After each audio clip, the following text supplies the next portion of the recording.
What's up, everyone, and once again, welcome to the semifinals. John, you're back. I love you. It's great to have you back. Aww. And we get SSGA versus Envy, but it's going to Skyscraper. And after that, Kafe. So this could be a total coin flip. The Des mentioned it quite a lot, that Envy hasn't really changed a lot in terms of play style or general strategy on Skyscraper. So if they continue with that same mindset, if SSG have done their bookwork, then there's a good chance we could see an upset in map number 1. And then for Kafe, that's been the only map that Envy have lost at all. And mainly a lot of that had to do with their problematic retakes when they were on the defense. So looking into this best of 3 series, it's a total toss-up. I know that almost all of us voted for Envy in terms of who's actually on the production team today, but a couple people did actually vote for SSG Academy. Yeah. And it seems like for predictions, it's a lot more one-sided than I would have expected. Honestly, but it's the other way around. Honestly, and this is before the first operator ban comes in, I would actually kind of want to switch my prediction to SSGA, and I'll tell you why. First off, like you mentioned, and like the Des mentioned, Envy admitted themselves, this is not an assumption, Fens said they don't really change much on Kafe. And we know SSGA, they've got a lot of support staff, they do a lot of book work, and after being 7-0'd, came back and beat Alpha Theris on this map, and Alpha Theris liked this map. And SSGA brought it out for like the first time. Then we go on to Kafe in Oregon, both maps that Envy played against Dilemma, and both maps that they did not look good on. They did not look good on Kafe, and they should have lost Oregon if Dilemma didn't, troll a couple of clutches.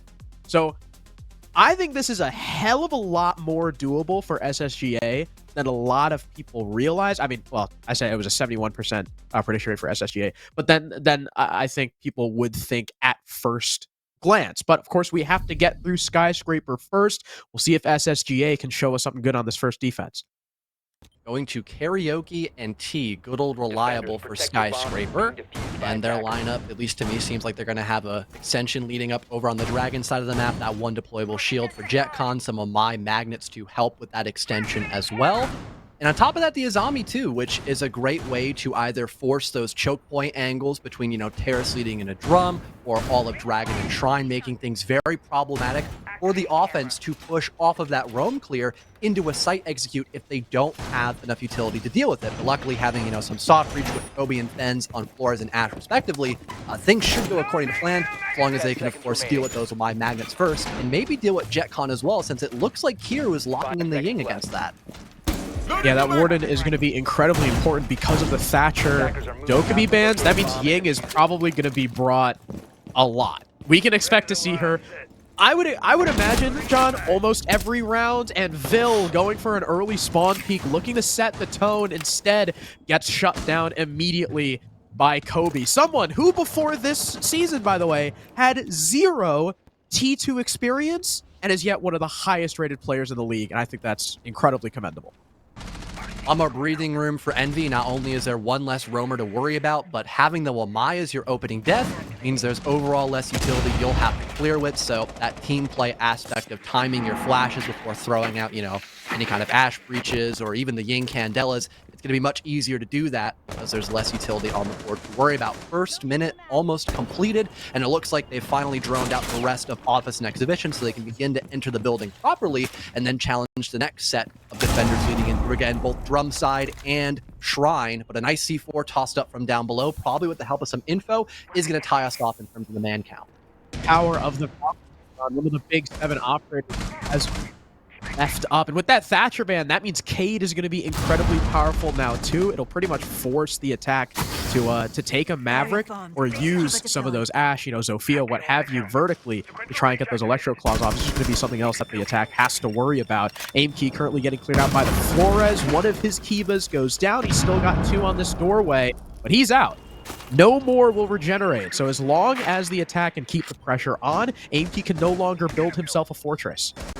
That Rotero drone landing as well to make this push a lot easier by the drum side of the map, but the Toxic Babe will prolong that push for a little while longer, and with that hole still being made by the top of tier, and Trevmac can get aggressive and confront Diffuser. This has been such a massive stall by SSG Academy, and I don't think there's any presence by Geisha as well, so that could be a really huge challenge for Envy to deal with that entire east side of the map, and they might have to fully commit to T because of that.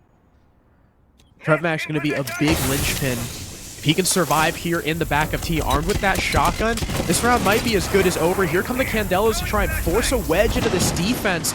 No one's acting off of it just yet. Finally, Jibo will make his way in. He seems to have an inkling that Trevmac is still in the corner. The Flores drone comes to flush him out, and it's a perfect clear. Now the plant going down. Aimkey's position on the staircase. He's got the perfect angle. Down goes the planter. Down goes Fens. It's all on Kiru. In a 1 versus 3, he's got case in hand, but eating shots now. Plenty of angles for him to worry about, and likely info as well from Focal. That IQ died really early on. I doubt she was able to spot out any of those Valkyrie cameras in the site. With only 13 seconds left, this round is as good as over. Almost perfectly played by SSGA. John, we talked about in the Alpha Theris game, SSG, sure, they're really slow on the attack. They specialize in slowing the attack down to their pace when they're on the defense. And we just saw the perfect example of that in round 1. SG Academy tried using that tactic of slowing down Envy through several different ways. They were getting aggressive in the first minute by looking for spawn peaks and nitro cells down below with the help of that info via the black eye cameras. And despite them not having Omai for basically the entire round, they still had those Kiba barriers. They had longer angles established by the Azami to stop the default plant looking through wave stairs into the bomb site of T.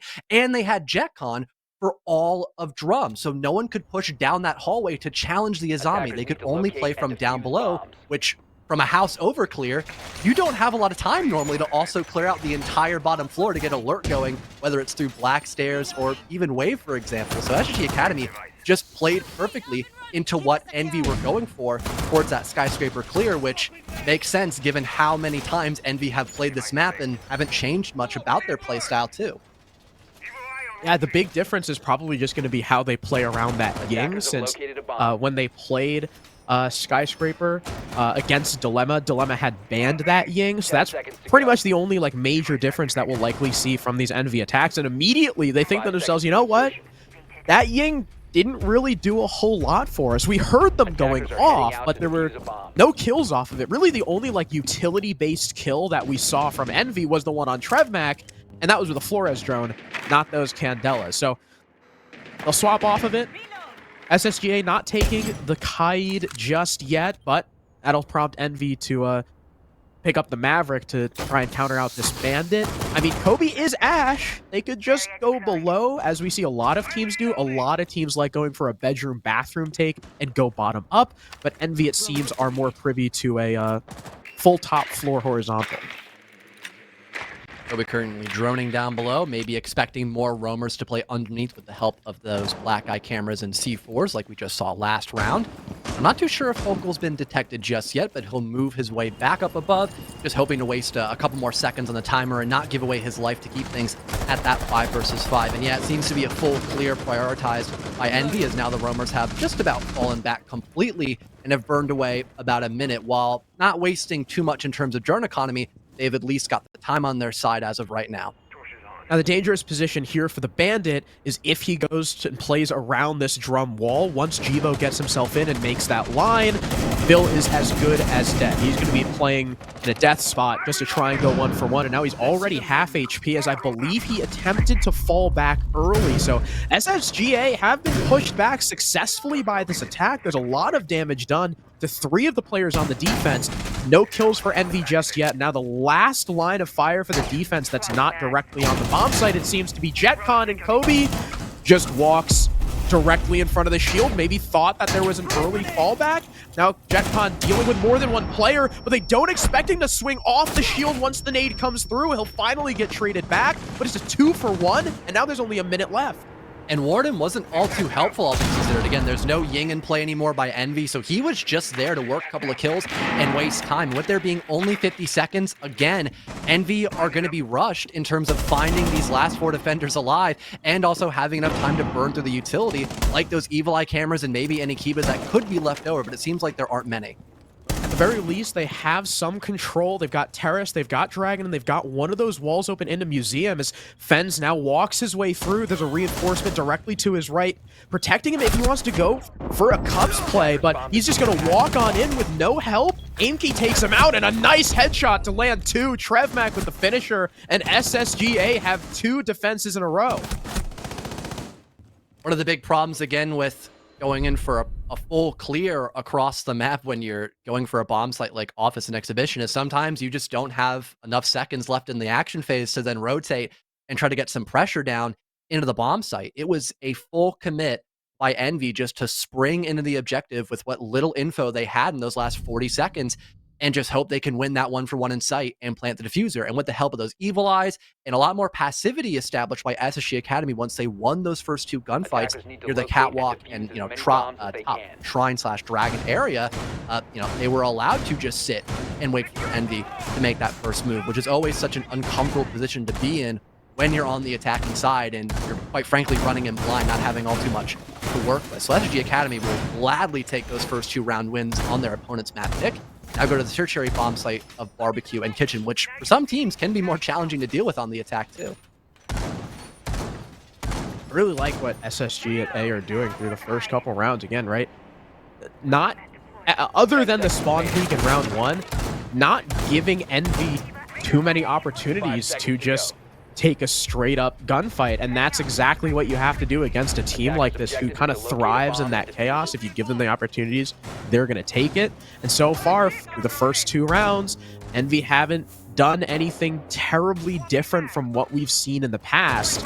That's working to their detriment. SSGA, as we've mentioned, they do their homework. Now, Envy going to take the Nomad and the Zero, John, as well as the Brava, which I think is a little bit odd, considering SSG haven't gone for any flanks. They haven't gone for any wild and crazy plays that I think would prompt bringing a Nomad or Zero, especially because you already have the Brava to hack default cams, like that one in Restaurant to watch the flank for you. I think Envy are almost over-adjusting here. I have to agree that Nomad might be a little questionable, but given the fact that you're again going to have to clear almost the entire map for a bomb site like Barbecue and Kitchen, might be a better option just to play the safe game and not have to worry about someone pushing in during the final 40 seconds or so and completely ruining your attacking chances of winning on this bomb site. Better safe than sorry, as the phrase usually goes. And for Envy so far, they're looking to challenge this player by Black Stairs before fully committing to that top clear. Aim key being detected once again by Black Stairs. There's someone all the way at the top, that being Kobe. So this player is essentially stuck, but they don't have a lot of utility to really push him. They'll have to confront him almost directly and better hope that they win that 1-for-1. And now they've got TrevMac to stack up here as well, and he's not being pressured whatsoever either. Yeah, something else that's a little confusing about the operators for Envy is that in taking the Zero Nomad, they sacrifice picks like the Flores, who was really good in taking out the Kiva barriers in round 1. He got that pick on the TrevMac as well, using the Rotero drones. It seemed like it was going pretty well for Envy with that operator, but now they don't really have much to clear the Kiva barriers. And what an angle from Jetcon. I thought he was going to lose that fight, but it ends up going his way. Jibo is the next to fall. Kobe is down on the floor thanks to that Kiva angle. And now Diffuser trying to pre-fire, lets his position be known. AP can't react in time. TrevMac finishes the kill with the smoke. Vocal's the next to die, but TrevMac shuts down Diffuser on top Black, leaving it all on Kiru, who's downstairs.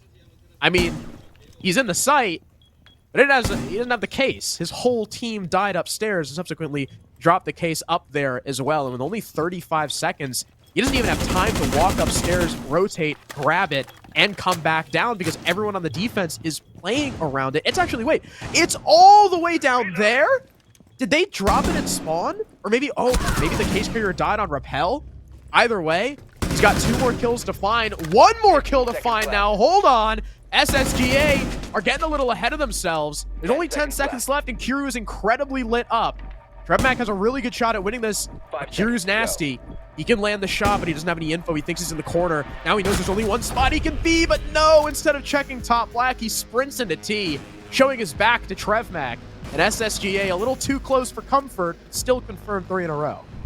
Nice try by Kiru, but unfortunately, it was not meant to be. And again, for Envy, they just didn't have the right tools for the job. There was not a lot of pressure being put down by the Azami that was aim key playing by Black Stairs.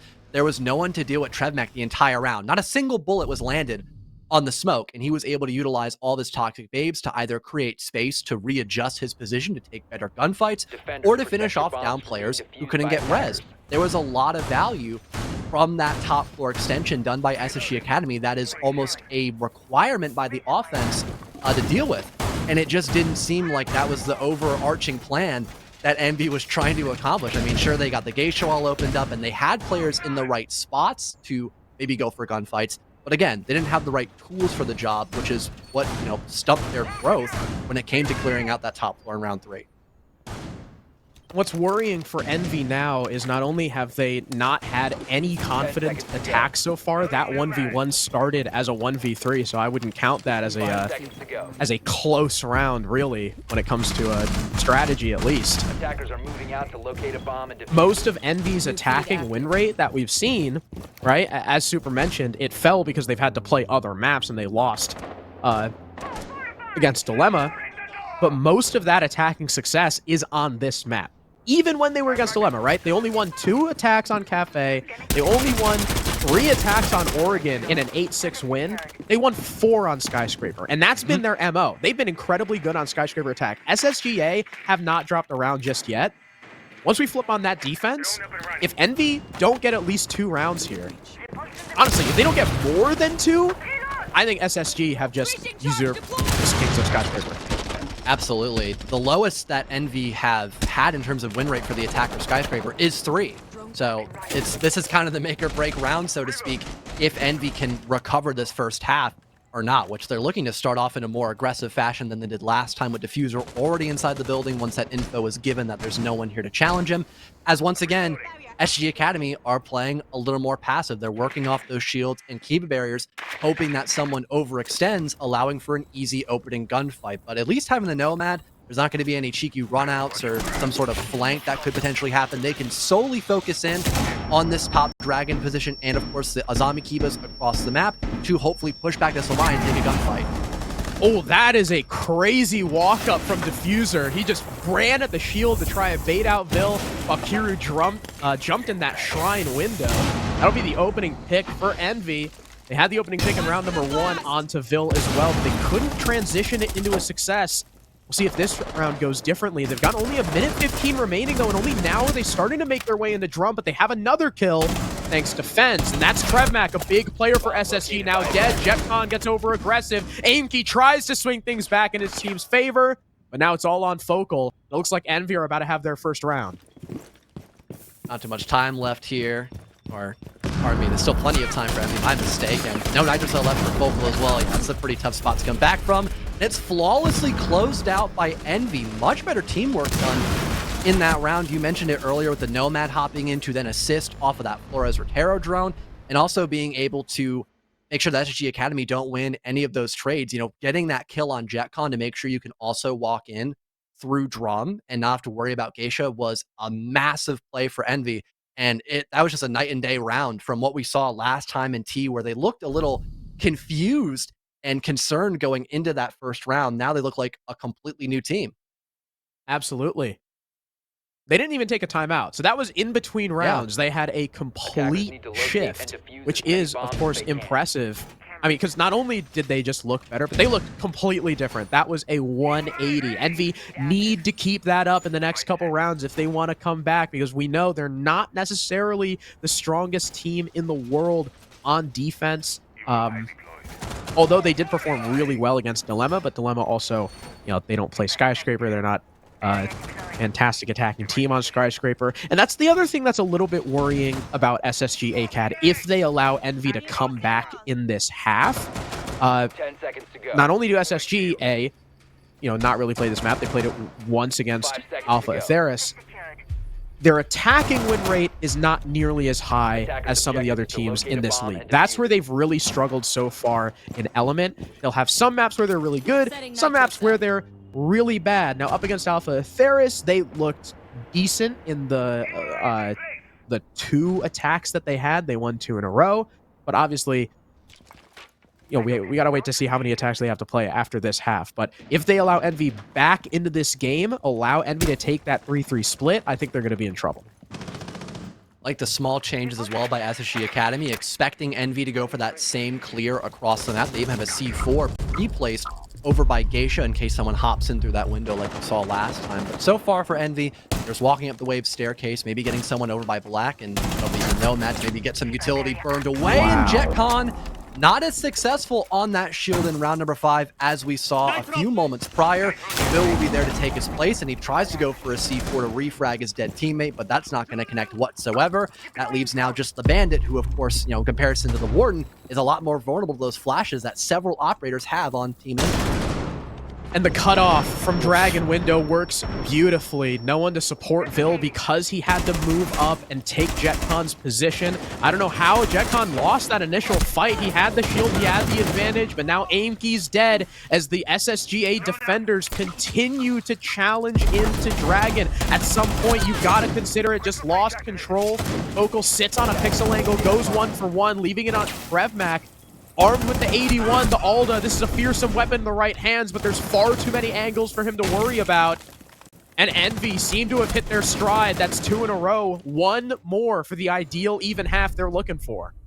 And that was almost a flawless round as well, I believe. We had one just earlier in round number 4, and then it was a, 4v0 round number 5. That was an impressive clear, instantly shutting down JetCon, and also guaranteeing that Vil can't even fall back off that shield if they're able to clear out that position since it had been refilled for SSG Academy. And like you mentioned, it seemed like there was just a lot of over-aggression and an inability to know when to give up that Dragon extension. There was still a lot of success in the anchor play by SSG Academy when they defended Office and Exhibition back in round number 2, so maybe they were just a little more concerned that they had to waste more time or work for a trade to not have things in a 5 versus 3 position before they went to that anchor game. But regardless, one more round, and we will potentially see Envy at an even half after a really rough start on their map.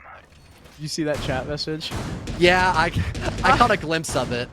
0-4, you better get on Capcan, he says. We'll see if Vil is able to make anything happen. Vil has been a standout player for SSGA so far. He has not found any success in this map. 0-4, dying on the spawn peak in round 1, dying first in round 4, the first round that Envy were able to win. See if the traps can net him at least a couple more assists, if anything. I also like Flores is being picked up by Envy. They ran it on round 4 when they won. It was great for clearing those Azami Kibas. They didn't need him in round 5. They brought him here once again, knowing that T is a very bunker-style defense from SSGA. Glad to see him go back to it. The Valkyrie, of course, being played again. These diffusers going to hop on that high Q. Vil almost gets wall-banged. That was close. He's able to get back to the shield safe and sound. And now bringing in the Mute as well to counter the Flores. It's going to be a little more challenging to break that deployable shield at top of Dragon, meaning that you could probably waste more time and resources playing here and even have a better chance of winning a gunfight if that shield remains intact. Luckily, though, with Diffuser still being alive on the IQ, they can find those black eye cameras with relative ease and make the info game a little more difficult to work around here for SSG Academy. But again, the primary concept of these extensions by the west side of the map looking east is just to waste time and create that choke point position by the top of drums. And nades tossed out to break the first Kiba, but another one instantly replaces it, and it's just a constant back and forth between Envy and SGA Cat as Aimkey is highly damaged, but is allowed to fall back because of that second, if not third Kiba being replaced. And he still had one more he uses to aid his retreat. Now on the interior drum doorway, he's wasted a whole lot of utility, but is now down to low HP and probably didn't waste as much time as he would have liked. And here's another adaptation from SSGA. Instead of leaving those head holes open, they've reinforced it off. So they'll fully give up control of the mezzanine position to Envy, decide to fight it from inside the bomb site. And Vil finally finding success, not with the traps, getting the kill onto Kiru with that 9x19. Diffuser also getting lit up. Finally finished off by Vil. 2 in the round for the Capcan. And Envy are floundering, now attempting to enter in through Geisha. There's one for the Warden, instantly traded back, but a 2v4 is going to be tough to fight out of. Again, Envy, not too much control in this round because that 2 versus 4 position and even less info. This could be a nice position for Aimkey to pop off despite him being low in HP. Obi, does he know? No, he doesn't. Aimkey springs onto him, and it's up to Fens. He's been good in the clutch before for this team.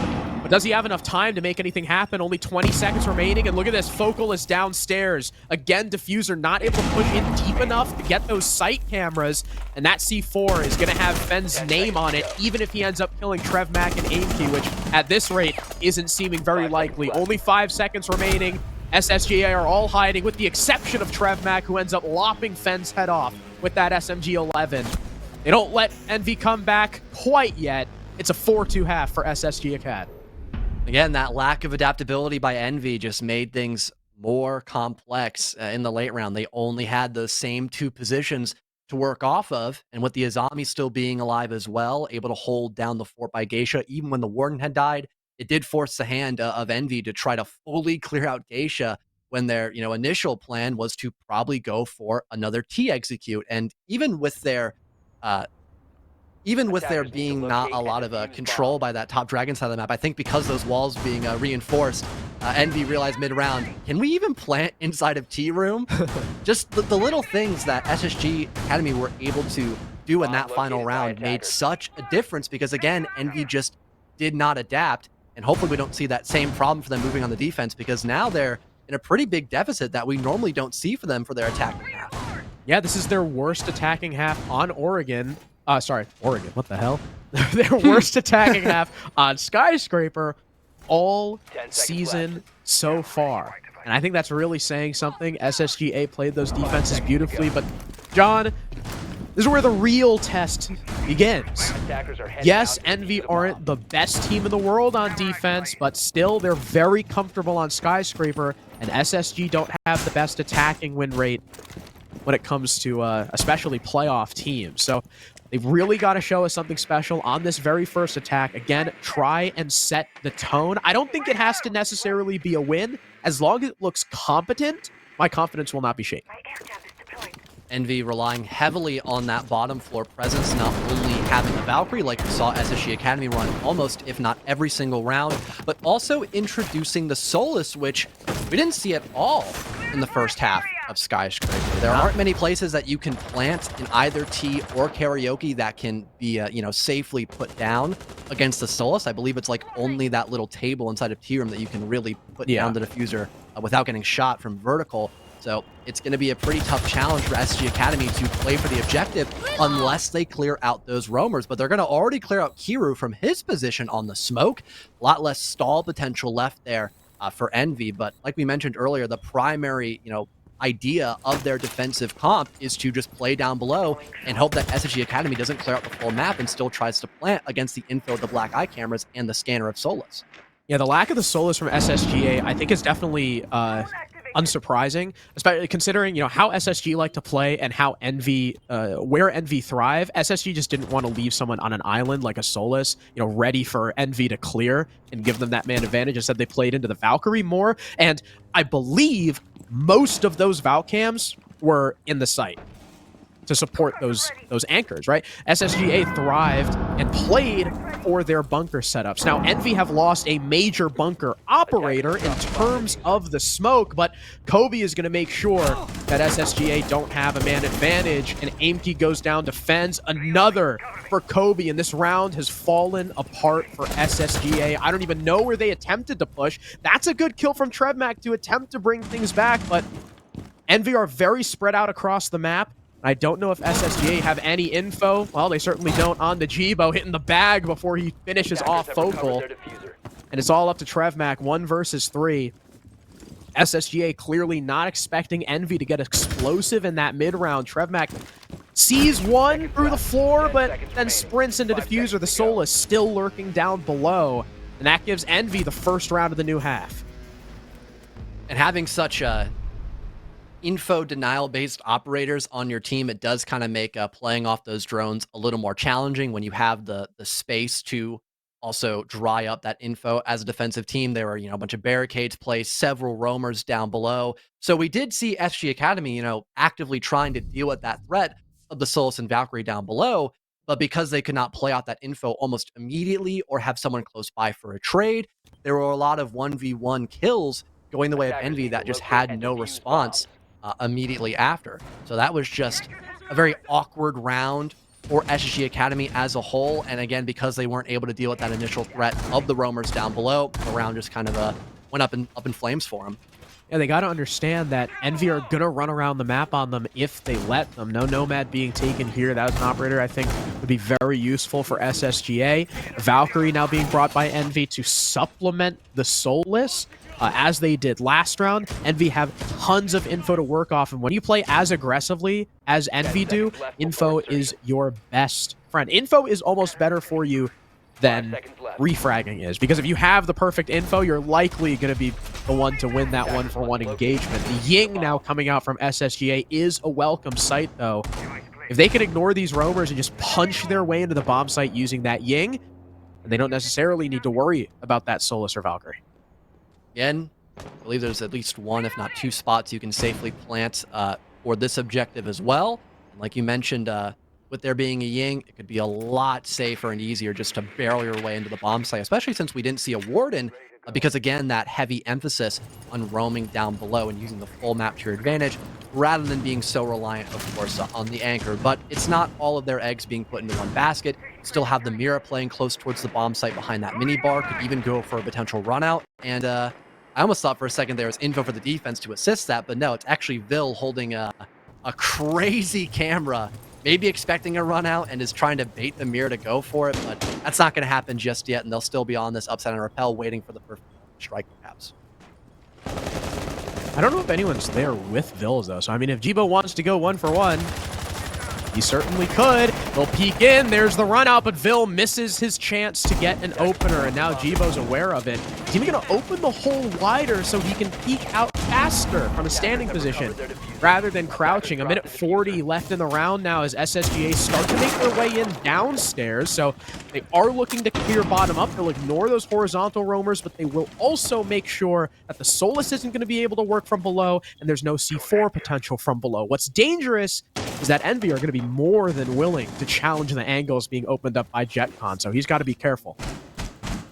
Primary thing here for JetCon, like you mentioned, not getting a little too exposed from his own vertical positions, but also just keeping himself alive. That way no one can reclaim that bottom floor and maybe stop a plant before it ends up going down on one of the only safe places you can get that diffuser off without the Solus denying it. Maybe it's the house single wall getting opened up. That'll be matter of fact via the exothermic charge. And Vil playing down below, maybe waiting for someone to rotate before they go up the house staircase. But having your Ying be this passive in the final 50 seconds is definitely a major concern. And there's the vertical that we just talked about. It wasn't made by the skeleton key, but still, it's going to be an opening kill for Envy, and they make it too.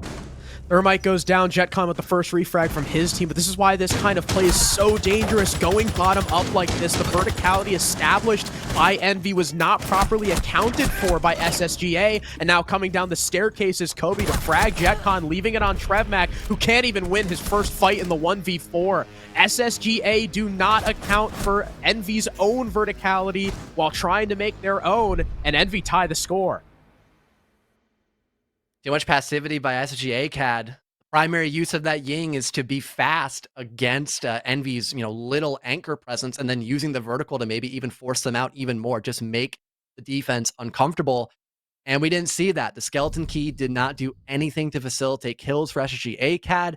Their Ying was holding a flank with 4 Candelas in their pocket. It was just a sluggish round by SG Academy, so that allowed all of Envy to fall back into sight and then use that vertical to their advantage. They found 2 opening picks off both the vertical and stopping someone, I believe, by house window, trying to go into Samurai. So that was a really awkward showing by SG ACAD, and it looks like Envy are hoping to work that vertical into their advantage again, because now they're going into bedroom and bathroom, which is a site that you frankly almost never see on this map, Harrison. No, Envy are one of the only teams we've seen play Skyscraper and choose to go to this site. Almost everyone likes barbecue more, but Envy decide that they like bedroom, maybe feeling more confident in their ability to hold office and exhibition rather than geisha, which, sometimes as a team, you're better at holding some things than others. Also with the last round, John, with the Ying being downstairs on the flank, it made me think that their plan was to use the buck, help clear out museum, and then go for like they opened VIP wall and they were gonna Ying up the staircase maybe. Yeah, that's why I was like, that's so dangerous, because Like, it's so hard to challenge that, like, the sword double door position to stop you from coming up the stairs. If your whole plan is just to barrel up house, I don't know. I feel like that attack was doomed from the start just because it's not a very good one. There's a reason why teams most of the time will either go for an office direct or full clear the map instead of putting everything they have into a bottom up.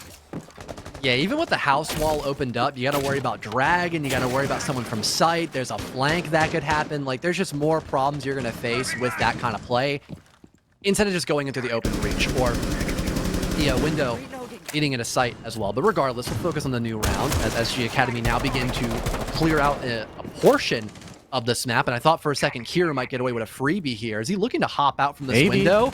It's a good potential it happens, and there it is. The Buck unexpecting of this. It's a free kill for Kiro, and that's your main vertical op dead.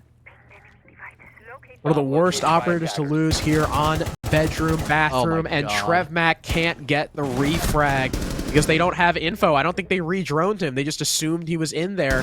Thankfully, Vil is there to finally kill the Frost, but he's already gone 2 for 1. And again, vertical on this site is so important. I mean, you talked about how there's only like 2 safe spots to plant in office and exhibition. That's because everything is destructible there. Verticality is your best friend when attacking bedroom and bathroom. Luckily, Focal's there for an equalizer, so Envy are not out of the woods just yet. SSGA are still looking to take this top floor, but there's the Solus coming through from Jibo, and Vil, now they've got info. He's stuck in that goo mine. It's going to be even slower for SSGA attempted to take in, and they're still only taking 1v1s. Inky's solo. Bill's not going to be able to get a refrag if he loses this. Finally, they push together. Down goes Jibo, but only 40 seconds left, and only 2 players left. No breaching charges, no vert. This is going to be tough. 2 drones, and that's it. Bill having the last 2 that are left active in this round. Except for anything that could be left from dead players watching some cameras, and only 20 seconds left to work with. It's going to be another shot in the dark that we've seen so many times by SG Academy, just simply not having enough time or info in these last moment executes. 15 seconds remaining. Where are they going to go? AMP's going to walk in through delivery. Benz is in the corner. No way AMP's punching his way through there. Vil almost nades himself. Now with 4 seconds left. Impossible to get the plant down with how close the Kate is. This round is over. Envy, for the first time this map, have taken the lead. 3 impressive round wins in a row on their defensive half, and it looks like they are not slowing down anytime soon. Again, the problem of SSG Academy not expecting these aggressive plays have costed them so many opening deaths that it gives Envy a great kickstart to these rounds, and that forces SSG Academy to slow down to a snail's pace so they can either work for trades or not overexpose themselves to lose another body during the round, and that costs even more utility, which leads to them having problems looking for the last defenders that are left alive. Even when they have, a decent drone economy, they just don't have people up to drone to then execute. So it's a lot of gunfights that they're not going to win because they're just not expecting to be in those kind of positions. If we don't see SSG Academy either, play at a faster pace or at least time their info with gunfights correctly, we might see map point already in the pocket of Envy because they've had such a phenomenal defensive showing so far on Skyscraper. Absolutely. This is where we said the trouble was going to lie. SSG, I mean, they took that 4-2 half they were looking for. That's Envy's stronger side of this map. Typically is the attack, but that doesn't mean they're slouches on the defense, and this side is where SSGA have always struggled throughout this season so far. So Envy's comeback off of SSGA's attacks looking not great. They haven't been terribly competent. It's not just them losing gunfights. It seems to be a failure in the core strategy so far. We'll see if SSGA bring out something different. John, they haven't taken a timeout either to try and readjust, talk things over, see if they want to switch some things up. Attacking onto T. Last time, they attempted to clear those bottom floor players. That's where Kobe was able to get his 2K. This time, it looks like SSGA are going for Geisha, but again, it looks like there's some people lurking around downstairs. And now switching off the IQ as well, when we've consistently seen both Solus and Valkyrie in play. Definitely a little odd, that's for sure. But hopefully it won't be too big of an issue so far. I think have the Ying expecting a run out, and yeah, they'll read into that phenomenally. So that's the Solus gone. That's your primary issue dealt with. But of course, there's still going to be Kobe playing down below, and someone could most likely retake the Solus's place. It'll just be a little more challenging to, of course, deny a plant if it's to happen. But with this minute 15 or minute 45 that remains on the board, pardon, it seems like SG Academy is still taking a lot of time to work from down below, and it's paying dividends so far. AIM-Q wins a gunfight as well into Kira, so that's the smoke eliminated as well, and they've got the Geisha wall opened up. This looks to be a very promising execute into Karaoke, so long as they can deal with Black Staircase. And so long as those C4s don't come into play, Envy still has 2 in their back pockets.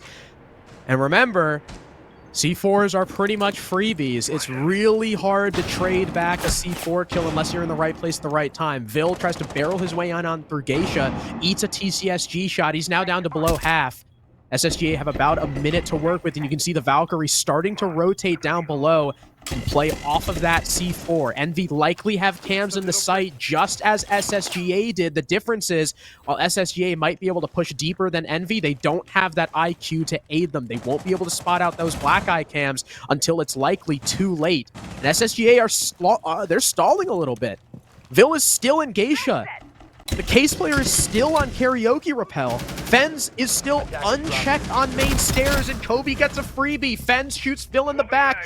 Jibo lines up another, and everyone on SSGA has died after their stall out because they couldn't figure out what the hell they were supposed to do next. Jibo finishes the round, and Envy have taken 4 in a row to put themselves on map point. I'm not even sure what to say, Harrison, after that confrontation towards the last 40 seconds. Once again, it felt like you said it perfectly, that SG Academy just weren't fully sure what to do next. Once they got Geisha control, once they cleared out those roamers from down below, they were right about ready to start, hitting that go button in the bomb site. But once again, not clearing out some key positions, like, that wave player who was the main cutoff to make sure no one could overextend by the main hallway. Not having any presence to then deal with the T player who's just got this incredibly long horizontal angle to shut down anyone who also crosses past the Cade. There was a solid buddy system established by Envy when playing a little more passive, waiting for SG Academy to get into the bomb site. And for SG Academy, again, they weren't really playing as a team. It was just 4 individual attackers kind of doing their own thing. And when you lose those 50-50 gunfights, then that's an entire chunk of the map now reclaimed by the defense to allow for either a retake to be a lot more smooth or for a retake to not even be required because there's no one to plant that diffuser to play for the objective. Envy have just, once again, continued to show the weaknesses that their opponents have had now 4 rounds in a row and have brought themselves to match point because of it. Not only did they not play as a team, John, but they looked like they didn't have any info to speak of. Again. At all. That's been a huge issue for SSGA so far, and I don't know if it's just because they're having trouble dealing with the Solus. Like the Soluses of Envy have been doing a great job denying those drones. I don't know if it's just that, because there's no mute on the board, there's no Mozzie, so that's the only thing I can think of. And SSG's drone networks in the past have been really good. It's one of the reasons why they take these attacks slow, but are still, relatively successful. I mean, they're not the greatest attacking team when it comes to playoff teams, but that doesn't mean they're terrible. It's because their drone network has been really good so far this season, but it hasn't been here so far against Envy. I mean, they've already lost 3 drones, and they haven't even entered the building yet. Focal at least is going to be able to open that VIP wall, so step 1 is complete. I just hope the rest of this attack doesn't involve taking bedroom and bathroom. See how the rest of this action phase pans out for SSG Academy, still keeping things up primarily on the office side of the map, no one extending across the map just yet. They at least get the house single wall opened up, although the IQ couldn't directly ping anything. They were still able to figure out, the battery got disabled by the EMP, thrown up via the gridlock. Now, finally, we see the Ying begin to hop their way in and probably use these Candelas to be a nice spearhead by that drum side of the map, but he already wins that first engagement against Kiru, now forced to camera duty as they'll fall, but Kobe does find a trade, flanking up the black stairs. With the help of the impact grenade, can just rotate a little bit deeper into the building and leave that thought in the back of SSG Academy's minds if there's still a roamer afoot, and is that something they have to take into consideration when clearing out the rest of this top floor? I mean, when you're going in through Geisha, top black is like That's 101. You got to have that locked down. And I don't know how Aimkey just died the Diffuser, who's playing in Dragon behind a shield. Did he try to just solo clear it? I don't know. I don't know what's going on with SSGA right now. I mean, even in the last round, John, they had a 5v3, and they've been completely unable to convert any man advantages so far in the attacking half. They've had the opening pick twice, not traded back, and yet they haven't won a single round on the attack so far. They've now lost that man advantage that they had with JetCon's opening pick on the Kiru. 4 versus 3 for Envy, 40 seconds left, and SSGA are still running around on the opposite side of the map. Sure, they've got the Candelas and even regular flashes, maybe force back the anchors on the bomb site, but again, Kobe is alive as Solus. It's not even a big concern if they are, able to clear out this top floor, for example, Harrison, because if Kobe can just see where the plant's going down, if it even happens, then that's the round confirmed for Envy. Flash is going in towards Diffuser's position. Do SSGA have any idea he's in by that sword window? Trebmac is attempting to move his way through. A lot of crossfires he's going to have to worry about. Focal goes 1 for 1. Trebmac to your left is Diffuser. What a reaction, but Chibo takes out his teammate. And now with 0 seconds on the clock, he's forced to plant. Up comes Chibo. Trebmac has no chance. And Envy with a flawless defensive 5-round sweep take the map against SSGA, proving that despite the shaky start, they are still the kings of Sky.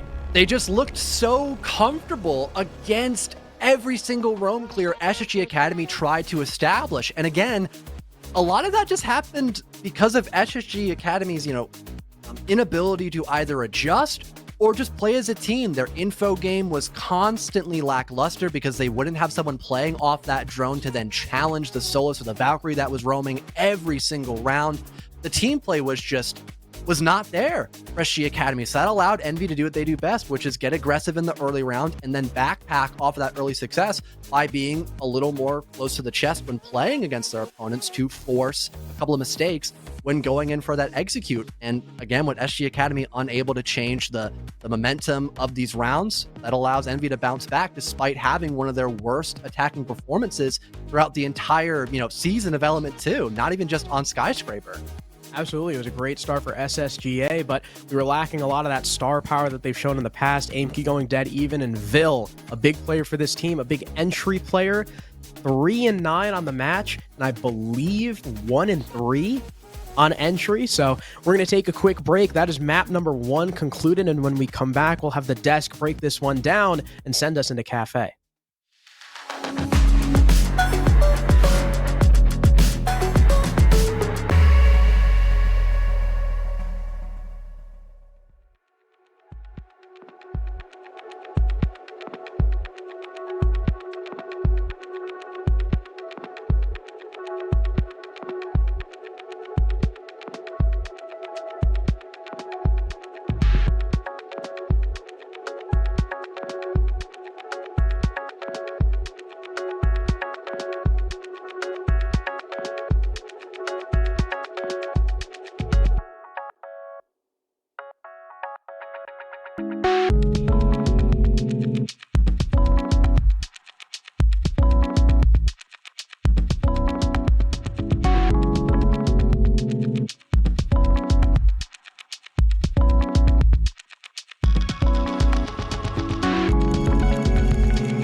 Well, Envy are doing quite a lot to prove why the Academy team is still in school. A perfect defensive half on Skyscraper. Their SSG Academy very much looked like their own defensive half was proof enough of how they were going to play in this game. As it turns out, that streak only lasted for 4 rounds, and they didn't win a single round as soon as we swapped sides. Envy take their own map selection. Skyscraper is off the board, and Seth, talk to me about Skyscraper again. This was weird at the outset, and it's still weird the fact that we see this result. Yeah, I think this is a good example of why ego challenging is not the best. I think SSG Academy probably heard that interview yesterday where, you know, Envy was saying, hey, we're not going to change anything. We don't need to worry about this map. If anybody dares take us to this, we'll play it. And now they're 9-0 on it. And, you know, SSG Academy, I think, just overthought it. Like, even if their map pool is not great and they don't have, you know, a map that they're comfortable on in a best-of-3 ban phase against Envy, you still probably are better off taking a shot at a map that you haven't seen Envy play than a map that you know that, I mean, at least at this T2, T3 level, they're the final boss at. Yeah, especially when, once again, when we look at Envy Skyscraper, surprise, they didn't change anything. Some of the micro plays were adjusted here and there. You don't see necessarily some of the same floor angles, but site setup in operators and everything looks identical. You should have been able to step up and understand what was going on, or just, you know, don't take them to Skyscraper. You have aim key. You didn't do as well. I mean, 8-8, it's not bad. It could be worse, but not the performance that we need out of him for them to challenge against this Envy team that is just better on paper. TrevMac and JetCon still doing well. It's getting there. It's getting those steps towards that trio that we want to see out of SSG Academy. But once again, they've got to step up huge on Kafe. We saw a half game from SSGA. We saw a full game from Envy. That's ultimately the difference here, because everything that SSG Academy were doing in map 1 now has to be ported over to map 2. And if you can't win any attacks on Kafe, then everything is about to go to hell in a handbasket. Connor, talk to me about map 2. You know, Kafe, sure. You can say that Envy didn't necessarily look the strongest against Dilemma, but you could tweak some things here and there for Envy, and they could very easily have bounced back, especially because we can go back and be like, yeah, this was a rust factor for Envy. It very well could be disproven very quickly that they do know Kafe. I mean, when we talked with Fens in the interview, he goes, you know, in scrims and in other things, we're good at Kafe. We understand this map. We do like it. Today was just kind of unlucky. I think we're going to see that once again, because with SSG, sure, you're looking at it and you're like, you know, they banned this map quite a lot. They didn't look that great against Dilemma, but it just scares me once again. Yeah, I think the story here is that, you know, in a best of 3, and I always say this if you ever watch my co-streams or anything like that, you're expected to win your map, then the other team wins their map, and you go to that third map, which is the neutral, you know, map where both teams think they have a chance on. So if you're SSG Academy, no big deal that Envy just won their map. All you have to do is win Kafe, and then we're going to Oregon where you settle it. If you remember that match at SSG Academy played against Alpha Theris, they got 7-0'd on their own map pick to start that match off, and then came back and rolled Alpha Theris the rest of the match. We've already seen that SSG Academy, like the main team, have a lot of resilience. They can just put a map in the blinders. And for all we know, SSG Academy said, hey, we're going to lose Skyscraper anyway, right? So who cares, right? We'll take a gamble on it and get on to Kafe where we're confident that we can win. So I think right now it's this SSG Academy, win your map, and then you get to Oregon where we've already seen that they know how to play. So I know you're a notorious Kafe hater, Seth, but walk me through something. If they can't win any attacks on Skyscraper, then what gives you any confidence to suggest they're going to be able to win attacks on Kafe? Well, interestingly enough, I would say that in this new defensive meta, Kafe is one of the maps that have kind of gone the opposite way, where I actually think it can be attacker-sided or a 3-3 kind of map. So being a bad attacking team on Kafe isn't all doom and gloom, because I think you can get a few rounds, even if you're not the strongest typically on some other maps on attack. Connor, what do you think? But with that being said, we saw some very lethargic attacks coming out of SSG Academy where they were very, very slow. I think that there are multiple playstyle differences for Envy that they can employ on their defenses to really stall out SSG Academy to a point where they might not even hit the site. Sure, you have sites on Kafe and just the overall map where vertical play is so important. You bring in something like the Ram, which we've seen a lot, and all of a sudden, boom, every single roof, ceiling, floor is open and you have the ability to take that high ground. But if you're not going to be able to transition onto the traditional bomb site, onto that next floor, what does the vertical control even do? All right, what are we thinking? Does there need to be a definitive score line for this, Connor? It's weird to say, oh, you need a very specific first half score in order to think that the second half is going to go the other way for the other team. But do you need to see a specific 3-3, 4-2 split from SSG Academy before we can just call this one a wash? I think you hit it first. I think it really does need to be a 3-3 half, because if all of a sudden, you know, we're going to see the Envy that's starting to look more like what we saw out of the Swiss stage as opposed to the quarterfinals, their attacks are starting to look good. They're starting to mesh. They choked some attacks. They had some really bad misplays against Dilemma just a few days ago. And if they fix all those issues, they're going to be gunning for the 4-2 half on their side, potentially even getting that 3-3 and sending us to overtime. If there's not 3 rounds on the board after these attacks for SSG Academy, they're almost dead in the water. All right, we'll see exactly how right you are once we come back from break. When we come back, it'll be map 2 between Envy and Space Station Academy. It'll be Fellow and Crow with the call. Give us just a sec.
Welcome back, everyone. We are still just waiting on that last player. But John, let's talk a little bit about Kafe. As the desk mentioned, Envy, not very good on it last time we saw them against Dilemma. But in the interview, Fen said that they've looked really good on it in scrims.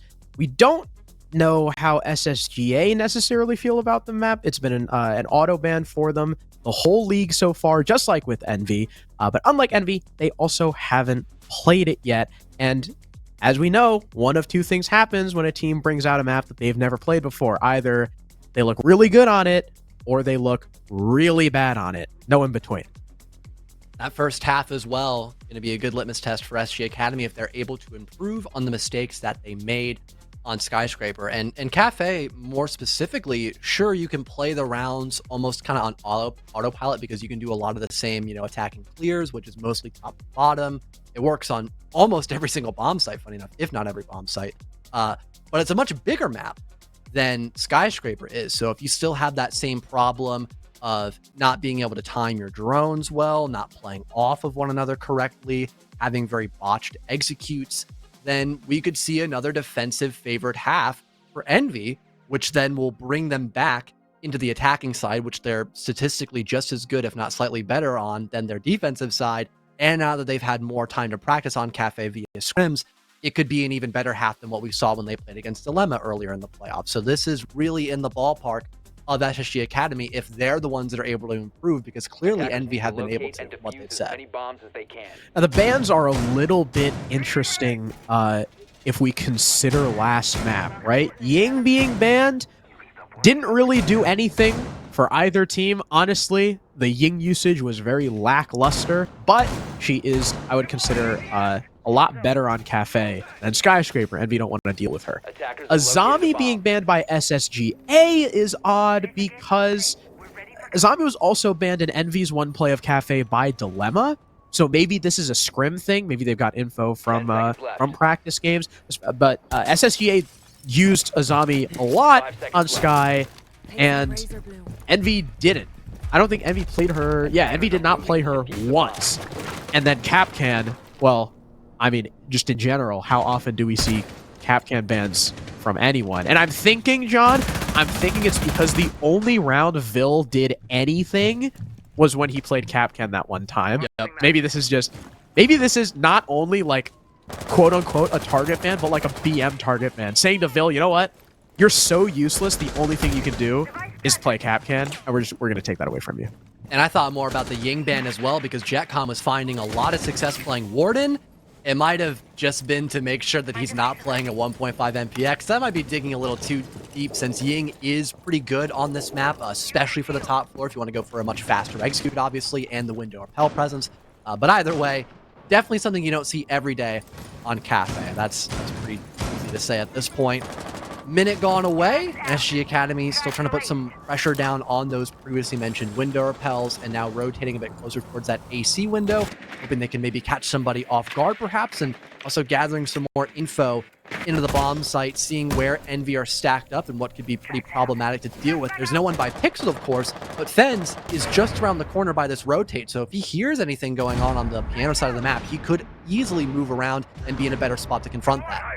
Hero with the opening pick onto aim key, and Focal getting dealt a lot of damage as he tries to drop through that red hatch. Vil and Trevmac, though, with a kill apiece as they barrel their way in through onto Cigar and into Piano. So 2 kills, 3 kills.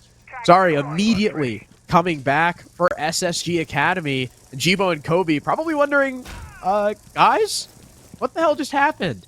Bill's going to step in a frost mat, which is a little bit unfortunate, but of course with the change, he can res himself, and Jibo with a one-tap pre-fire shoots down Kobe. Jetcon also, I think, just stepped in a frost mat, so 2 frost mat hits. Jibo knows exactly where he is, looking for the elevated angle, can't find him just yet. Plant now going down from Focal, and all SSGA have to do is hold. Plant going down, of course, inside of Cocktail, means that this is probably going to be an impossible retake unless SSG troll. All they have to do is get out of the building. Jetcon, who decided to stay inside after hitting that frost mat, ends up dying. Trapmac is actually below with some holes to try and counter the counter defuse, and Jibo's going to try and chase him down. He's successful. Sorry, that was Focal. Trapmac's now the last one left. He's stuck on the rappel, but only 20 seconds remaining. Jibo can't risk running out. He's got to try and win the heads-up gunfight. Not going to try and stick it, but he's wasting time. Eventually, this round is going to bleed dry. 8 seconds left. Jibo knows it's over, just trying to get a consolation prize, and doesn't get it. Trevmac finishes it. SSGA successful in their first attack. It's their first attacking round all series, considering their 0-5 stint on Sky. We mentioned this earlier during the broadcast, Harrison, that one of Envy's biggest obstacles they had to deal with on their defensive half was the retake. And once SG Academy were able to figure out, which defenders are most vulnerable for those hatch drops, for example, and being able to use, the Grim Bees and the air jabs to create a lot of space so no one could play for trades either or flank up one of the several staircases on this map. Once they were able to put themselves in a position to go for that plant, there wasn't much left that Envy could really do, especially since, unfortunately, Kobe got TK'd by Jibo as they are both walking up white around the same time. And now they will attempt double kitchen, hoping they'll have a little more success since SG Academy are probably going to go for, either a top to bottom clear or something a little more horizontal. With the emphasis on Buck, I would imagine they have more of a top floor presence and the Nomad just to make sure there's no one trying to flank up red stairs or brown, for example, and maybe hoping that they'll be able to force out some of those on-site defenders and then try to execute afterwards. But maybe not. They've actually changed everything up last second instead. So they might be more horizontal focused. Yeah. Oh, never mind. Spoke too soon. 5 seconds left. And sucks sometimes. That can retake. Happy did this. Happy did this 2 days ago too. He was talking about he was hyping up an operator pick on the attack, and then they just swap off of it. It always happens. Such is life. But hey, at least he went back on Buck. So my other point is, no longer. That's true. Right? That's true. Top down, most likely from SSG ACAD, unless Aim Key is just gonna crip walk his way in through garage. Nope. Never mind. Almost. Got the cam. Backs off. Doesn't want to tussle with Kiru. Now moving down white stairs. But SSG's first attack, it looked miles better than anything they had on Sky. Good change up, at least, for SSG Academy so far. Let's hope they keep the ball rolling. Some more info being gathered across the map by the small bakery side of the map, and looks like they'll be trying to get that double wall opened up, realizing there's no extension into bakery proper. They'll have the EMP go off, beat a Travmac on the rim, and an Ace Selma to follow soon after as well. Now it looks like the only thing they have to really focus on now is just getting that vertical established so no one can play above for that plant denial, which I believe the Castle of Diffuser has now just rotated up above, maybe utilizing that secondary shotgun to put pressure down for plant denial and also the prep walk-in perhaps. But Kira across the map will be the first one to win that opening gunfight, as he is also playing up above as the Mute, and that's the Buck dead, so there isn't really a lot of other operators left to get vertical down unless Travmac rotates, but he's Grim. He has to play on the first floor. Second time in a row now that Kiru has killed Aim Key to start the round. At the very least, SSGA have claimed Bakery as their own, sort of. Jetcon's the only player in there. SSGA look like they're still attempting to challenge these upstairs players, though, with Focal now repelling into Piano, getting some vert down into Train. That's where those main holes are going to be to stop anyone walking in through prep. But Focal's got to be very careful. He's alone. There's no one to cover his flank except himself. At the very least, he doesn't have the case, and with the wall open, they don't really need him to play for the site. In comes Vil. He's going to take the 1v1 against Jibo both. Or sorry, no, I thought he dealt some damage, but it's instead Kiru to finish off Vil from, I think, the holes in the white wall. Jetcon gets one back. Focal almost able to spot the Echo as he rotates downstairs to join his team. Trevmac, instead of being downstairs, is still up on the second floor, and coming down red takes the head off of Kobe. Now things are even, but not for long, as Jibo fells Focal. The position for SSGA, not an envious one. Almost spots the Thorn. Actually, wow! That was the Echo, and he flicks on the fence to kill him. An impressive shot from Trevmac, but how much is it going to matter with Jetcon in a 1v2 and on 1 HP with such little time remaining? He can't land the headshot onto Kiru, and all Jibo has to do is back way off. Jetcon's not going to look the right way. Kiru puts him out of his misery, and Envy tie the score 1-1. And unfortunately, having Aimkey as your first death in that round had so much more impact than we would have initially expected. With that being basically your only vert operator in the round, there's no effective way of clearing out the other half of the first floor bomb site. So with there being no way to put a lot of pressure down on an entire half of that first floor, SG Academy are just kind of forced to take these long range angles horizontally where there's shields to greet them. There's these very, annoying pixel angles that we saw, Trev Mac land a nasty shot on, but that was still just a direct trade. It's still going to favor Envy because they had the man advantage. So not a lot left that SSG Academy could do because they had such a big problem when it came to dealing with that top floor after opening up Olive Bakery, and that's one of the overall issues with Kafe. It's such a large map. You have so many different things you have to do as an attacking team if your opponents play into the map correctly, which is exactly what we saw by Envy. At the very least, though, SSG do already have one attacking round. Yep. So way better. Job's kind of half done, a third done if you consider, like the desk said, that they really should be looking for a 3-3 half here. 5 seconds to insertion. I thought we were going to see the buck from aim key, especially considering this is mining. Vertical is good. Once you take in through piano, you can completely clear out train using the buck. But instead, it's going to be focal on that operator. A spawn peek attempt from Jibo. Not going to find anything. I think that was... who was that in the spawn? Was that Trevmac in River? Something like that. They're not going to find anything. SSGA, so far, again, at the very least, have looked like they have a solid plan, which is more than we can say for any of their attacks on Skyscraper. Claymore's being placed to hopefully negate any other runouts that could happen during the round.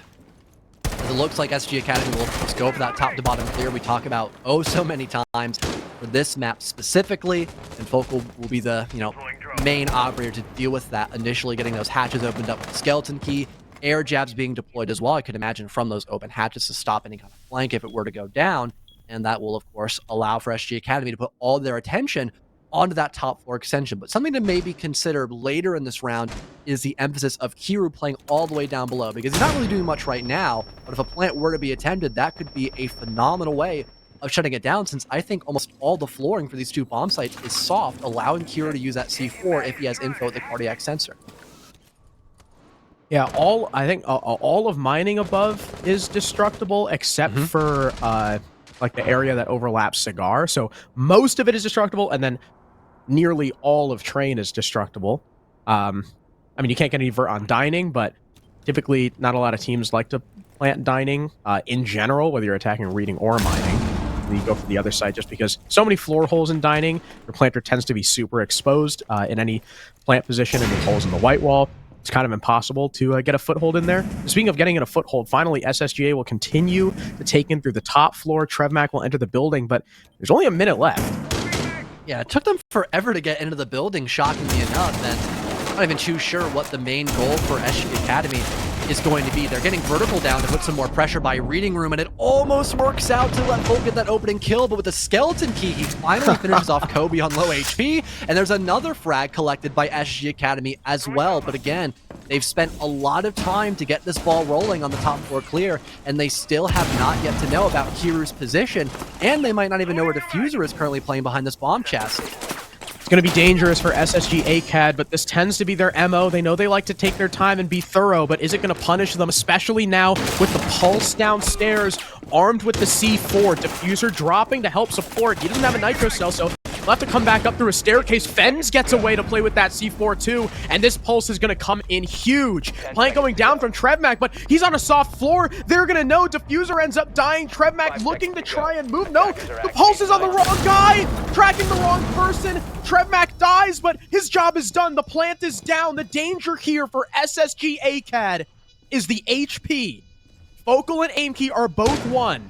The UMP will put them down in one bullet, and the SMG-11 will melt them. But time is ticking, and aim key's here in the corner. Does Fens know? He's not going to end up pushing it. He's going to hit the wrap all the way around, and Focal is still upstairs. In fact, he's revived Vil.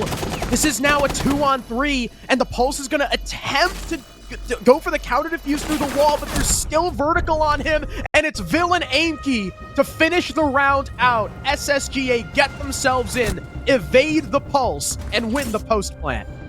Being able to get that plant down was the make or break, and with there being so many still bodies between both objectives, Envy had no idea which player was specifically planting, which is why even having a black eye camera can be even more impactful, so you know who exactly is planting down below.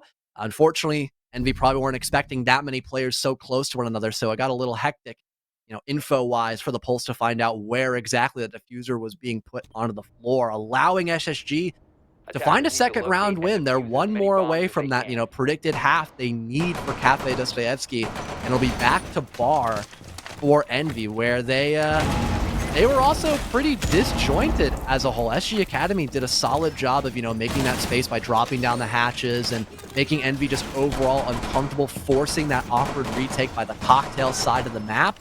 So for Envy, it's going to be a lot more of, playing off of one another once again and potentially just having more utility to slow down SG Academy so they can't just hop into the building and work for picks. Yeah, they really like the Grim.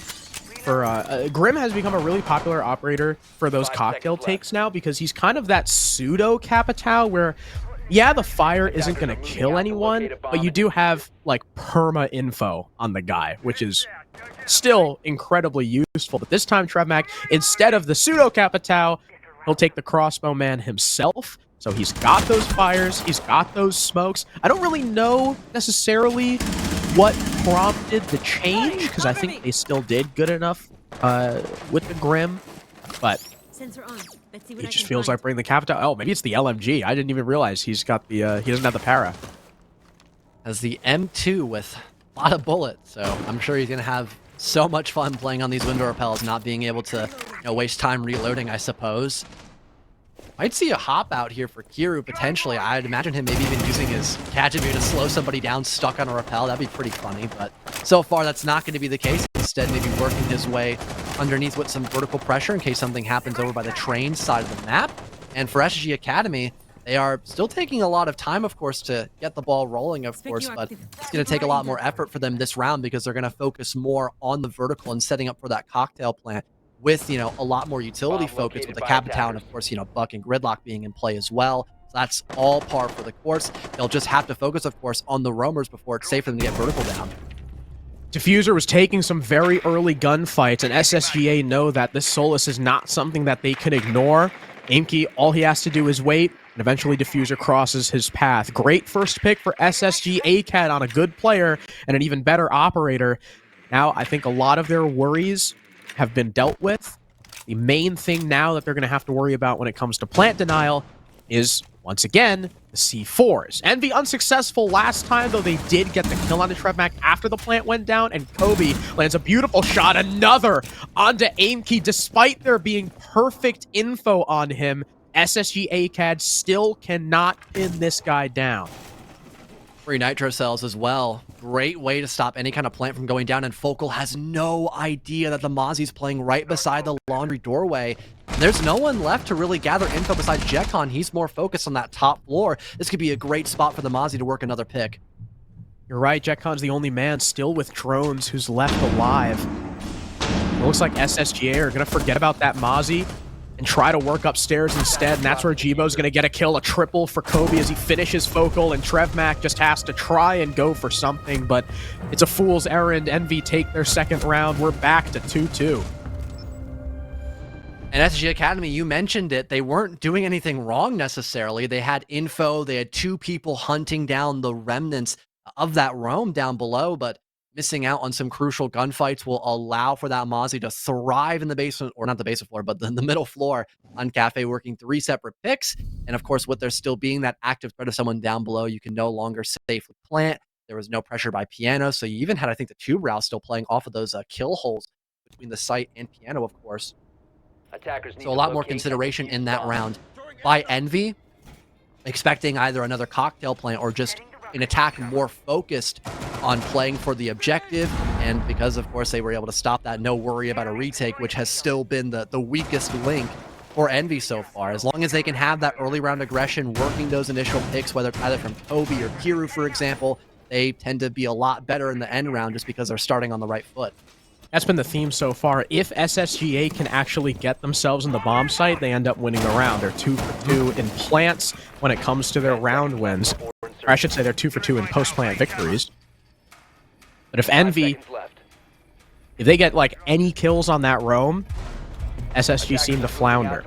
That's what SSGA have to work on controlling, is the roam game. They did a good job so far in, in rounds 2 and 4 of not really dealing with it a whole lot. Like, right, in the last round we saw them win on mining. Most of the defense from Envy was on the site, or near the site, or downstairs working with that pulse. So SSGA cleared the site players, ignored the pulse, and ended up winning the round.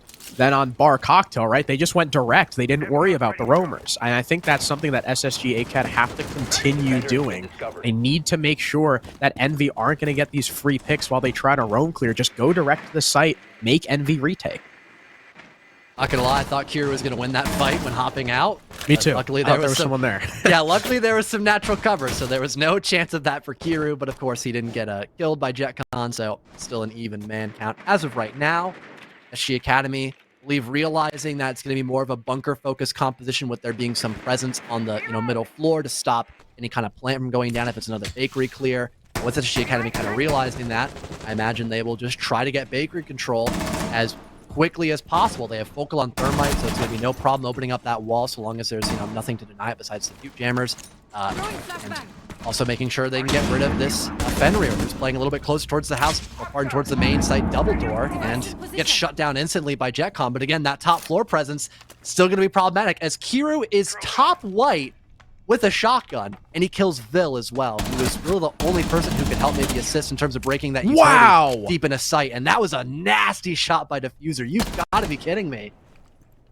And SSGA continue to challenge the roam. Next in line is going to be Trevmag. Vocal attempting to come up from below and pinch Kiru. Finally, he dies, but the damage is done. Aimkey's getting softened up through the wall, and the Frost gets away. Jibo leaves the attack in the dust. I'm so confused. Why do SSGA keep forcing the roam clear? Envy have like 2 bodies on site. You get 1. And they still want to challenge upstairs. Go direct. Envy clearly cannot retake. They don't even have a whole ton of vert because the Frost is making it right now. Well, that's another one collected there for Diffuser, and Fens cleans up the round for his team, comfortably sitting in the back of the map. Yeah, it's so odd for SG Academy to be unwilling to adapt at times and kind of spreading themselves a little too thin at points as well. We talked about this a lot during Skyscraper because their attacking half was a lot more problematic, but they just weren't really playing together as a team. So hopefully this timeout can fix things for them. Work together. I don't like. We shouldn't be sending a DMR to solo fight this guy on the white stairs. Okay. Trev, we just need to get in the building. That's all we need. So like on that sort of take there, just make sure that we're getting the cams in, taking the space, getting the cams forward, taking the space. Let's stop over droning. Okay. We're droning super far ahead, and then we're taking 40 seconds to get to the drone, and then we're still droning. So then by the time someone dies, we're in no position to trade. Weird. If they go reading here, we should do a train half clear so we can just get into the building, I think. And we can work off that, because these guys are giving us the picks like consistently. We just gotta be aware of gaps. So what we're gonna do that is so let's get like let's get a Flores to go dining window that we can work white stairs like towards the mid round, and then someone else should go to cryo window, maybe something with flashes. They're leaving the red wall soft as well. If we can get a cam up red to see that again, we can call like similar to. What window is cryo window? I don't know. I made some trolling earlier with some callouts, by Whiskey Double. I kind of like blanked out on that call out, but I've never heard cryo in my life. That like some sort of like freezer call out, so you can call one room freezer and the other one something different. I don't know. There's no windows on freezer. That's I don't know. I was trying to make some logic of it. Maybe we'll ask GameKey after the game. Who knows? Yeah, that's an interesting call. But For sure. I do like what they're saying. Envy are giving them the opportunities to get picks on the site. These roam clears from SSG ACAD, they've been playing right into Envy's hands. And even when they are playing together, like we saw in round, what was it? On round 4, when Kobe was playing below, even when they are playing together and looking for the refrag, they just don't get it. Kobe just fried both of them. Please. I've got my hands together in prayer. Stop. Stop roam clearing. I'm begging you. Now, this is reading. You do have to push upstairs, but I wouldn't like consider that a roam. It's more of a hold. So maybe SSG ACAD here, they have a better chance. They looked really good on their mining take. We'll see if they can replicate the same success here on the other middle floor site. Also having Vil and the IQ to better confront the Valkyrie Black Eyes, one of the only sources of info that Envy really have in this round, besides, of course, like bulletproof camera and the mirror windows. But those are pretty obvious to spot. They're not as hidden as a Valkyrie camera, for example, and they've got some pretty good utility to deal with at least the mirror windows, keeping Hibana on the board, playing with that ranged heart breach, and there's no, reach denial in this round, no mute, no nothing really here for Envy. It could be pretty straightforward to deal with them, and there's no impact grenades left by Kobe, so there isn't really a lot of ways to, break that utility off the mirror window. So as long as SG Academy can, of course, get in the building at a reasonable time to deal with the Mira, they should be fine. And speaking of the devil, they already killed Kiro as he tried to go for a peek by garage door. Yeah, that's a little odd, but regardless, that's still an opening pick for SG Academy that they will not take for granted, hope. I'm sure they're very happy about that. Not only is that Kiru, he is the top frag for Envy right now, a big 8 and 4, but that's also a crucial C4. Now missing from the defense. They've only got one left. And SSG ACAD are now turning their attention from the bottom floor to the top. They know that they've got to get rid of these two guys upstairs. I think that's going to be the key. It's only two. SSG ACAD can continue to win trades. That's all they have to do to get a man advantage heading into the execute. But my concern here, John, is that once again, it's very slow. There is only a minute left. They've cleared out a good chunk of the second floor, but not too much to really follow up on after that. They might try to opt to go for this dining room plant, perhaps, since Vil is already inside of train room and the diffuser holder, Focal, is right behind him. And they've got aim key down below for the white stairs walk-up. The only issue I can maybe see is if someone tries to challenge from the top of the white staircase to kill anybody entering into the bomb site. And they've got Jibo playing in that exact position. So if aim key is spread a little too thin in this spot, this could be very dangerous here for SSG ACAD. Good kill from Vil, though, as he tries to enter into the bomb site. Kobe also getting lit up, but Trevmac, unaware of Fens, now bearing down on him in Pillar. Focal gets a trade on Kobe, though. That's the White Stairs player, and now the site is very exposed. Starting to trickle in through dining. Vil team kills, and Fens fries him. Jet comes on the roof! What are you doing? Why? I'm in disbelief. I was just about to say, this is the 3-3 half SSG ACAD needed. But after a team kill and a brother on the roof, they lose. The Valkyries even full white and got a kill because they knew where SG Academy were executing from. That is a ridiculous way to lose the round. And now we're going on Envy's attacking half. I mean, they talked about scrimming this map after losing it against Dilemma, so they're a lot more confident going into this position. Absolutely. Especially after that round. That is a mental chalker. You sacrifice an entire tactical timeout to get that 3-3 half to clean up your attacks just to start out even in the new showing, and you still lose. That's brutal for SG ACAD. That's just brutal. Wow. I don't know what to say. Why is he on the roof with 5 seconds left? He could have been on White Repel. Yeah, what is he if he was on there? White Repel, he kills the Aruni and they win the round.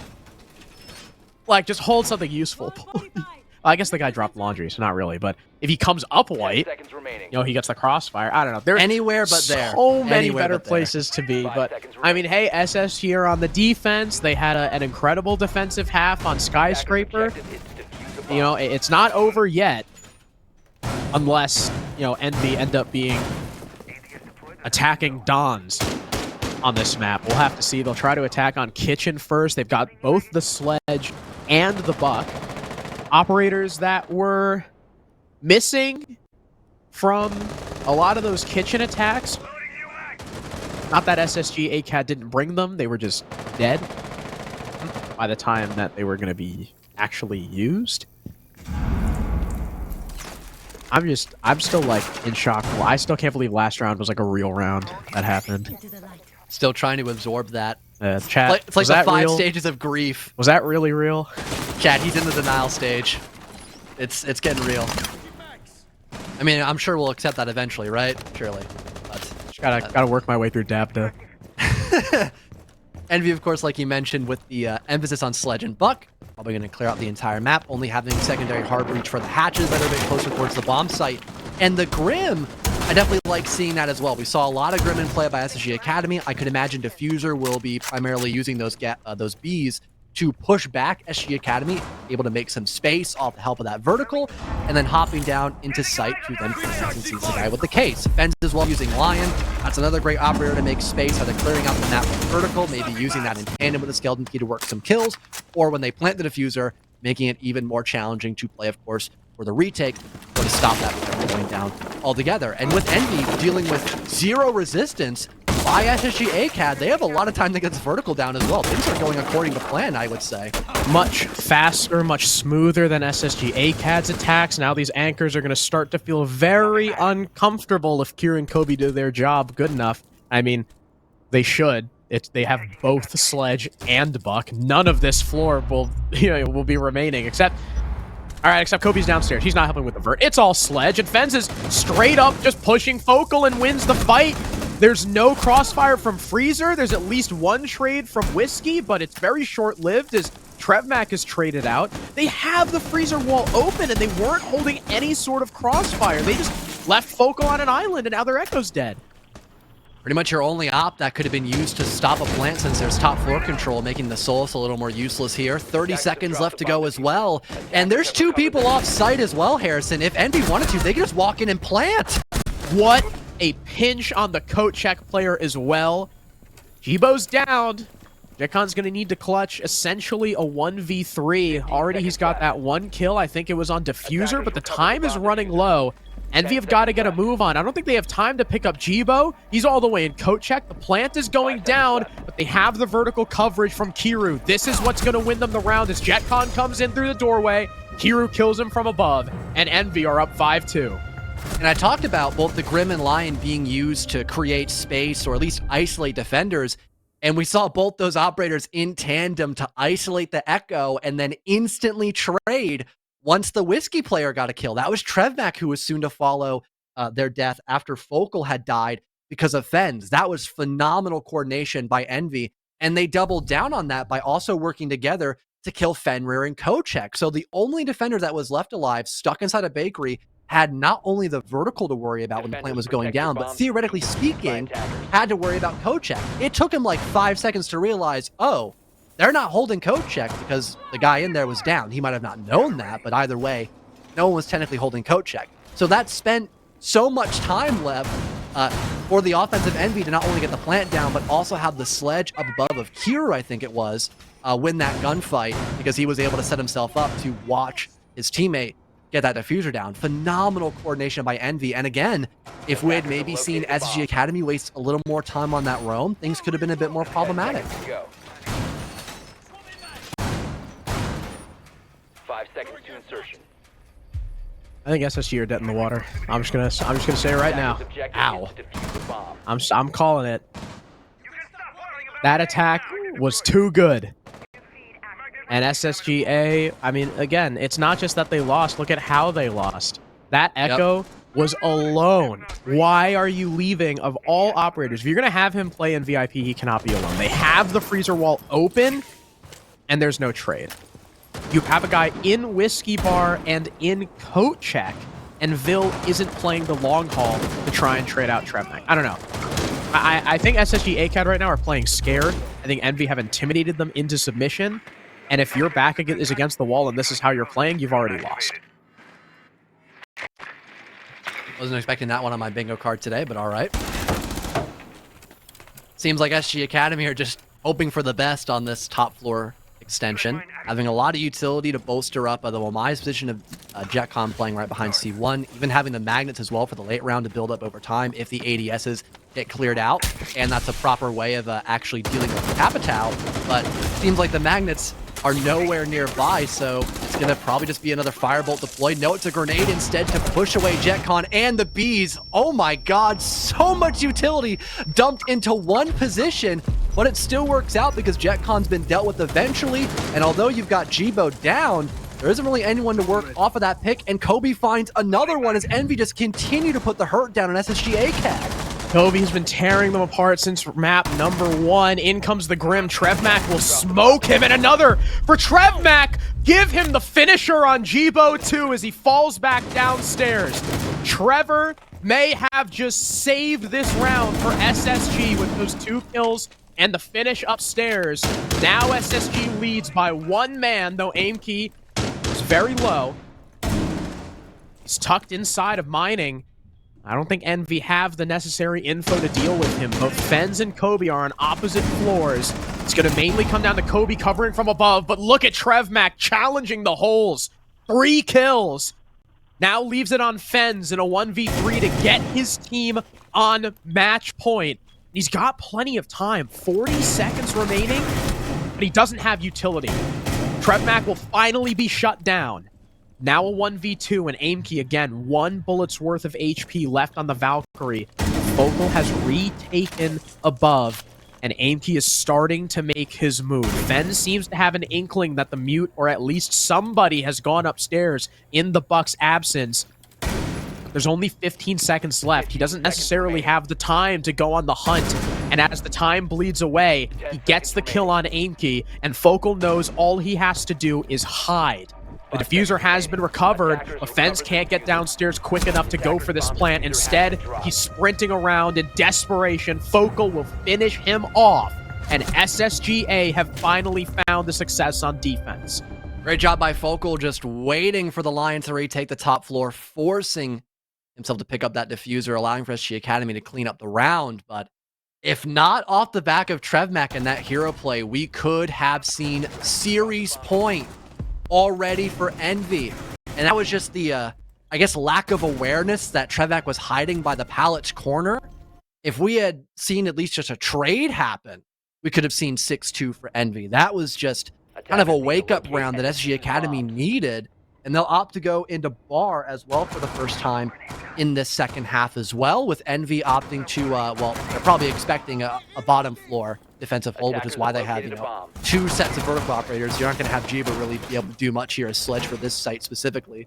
We might see a couple of operators change, but with Bucks still being in play right now, that might not be something that's going to turn around. They could play down below for some vertical, also having air jabs for flank watch. But as of right now, SG Academy, it's still them at the deficit 100%, and it's definitely a bit of an alarm that one of their better looking rounds came down to just one person popping off. At the very least, we know TrevMac isn't playing scared with a play like that. Yeah.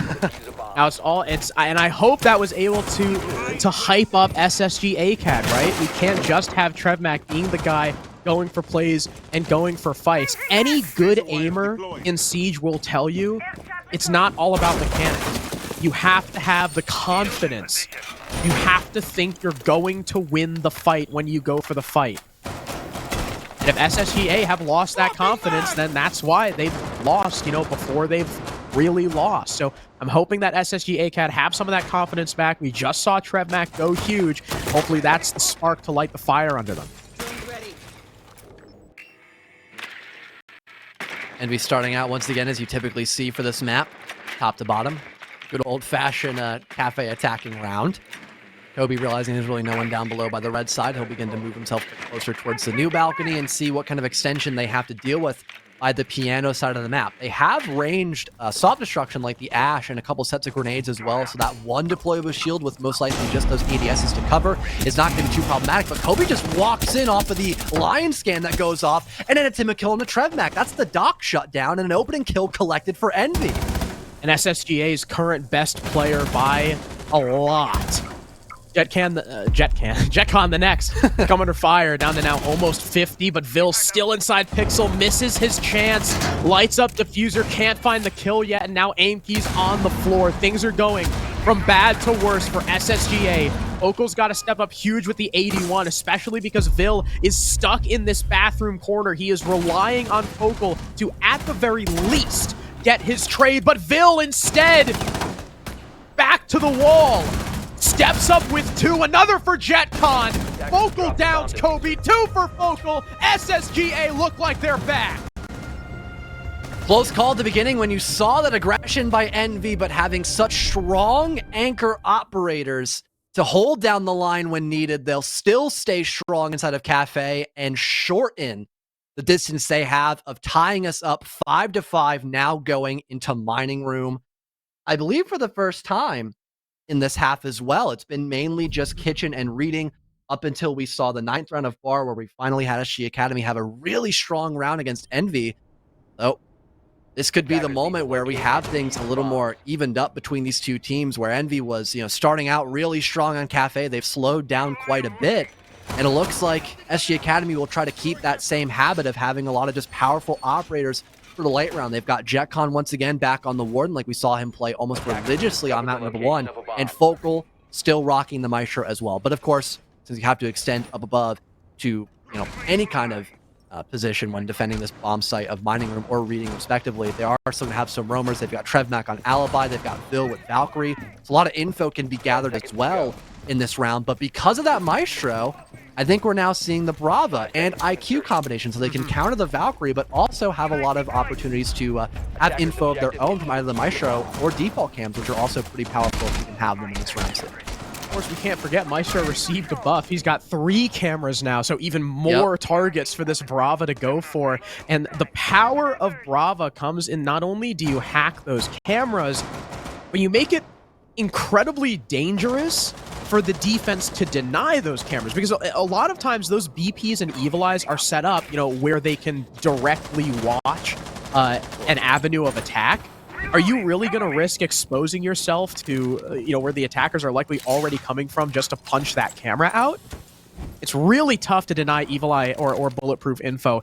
It's a big if, because it doesn't happen all the time, if the Brava drone is able to get into the bomb site. So hopefully Fens is able to keep that under wrap and make the most out of his gadget. Kiru is looking to sneak in through into Pillar. That's a crazy Mav tech. JetCon is already on the floor, but it's Trevmac with the first pick. The Warden not finished off. Might be Rezable as aim key goes for it, but we've got to keep our eye on where Kiru's going. They got info as well because of the bees. JetCon revived and Trevmac finds yet another, so we're back to a pretty solid position now for SG Academy as they're able to recover against those grenades. Not only that, but there's really no one to help finish off that that down teammate. JetCon as well off the vertical made by the grenade, funny enough, kills Kobe as he barrels his way in towards Reading Room, leaving just Fens and Kiru to fend for themselves. Pretty separate as of right now. With that barbed wire going off, maybe somebody heard him creeping up the brown staircase, but there aren't a lot of opportunities here for Envy to work for advantageous gunfights. They only have Reading Room control, and sure, they kill Trevmac, but there's still so much more left to do in this round, Harrison. Right, it's the other bomb site. It's Mining. They've still got a ways to go. JetCon is still upstairs, too. It looks like Kiru might look to hunt him down, considering the Warden's only 1 HP, but he's got support with Vil in pixel spot. Kiru knows this is going to be incredibly dangerous to try and fight, looking to flash to isolate the Fenrir, and he gets him, but Fens has been traded back.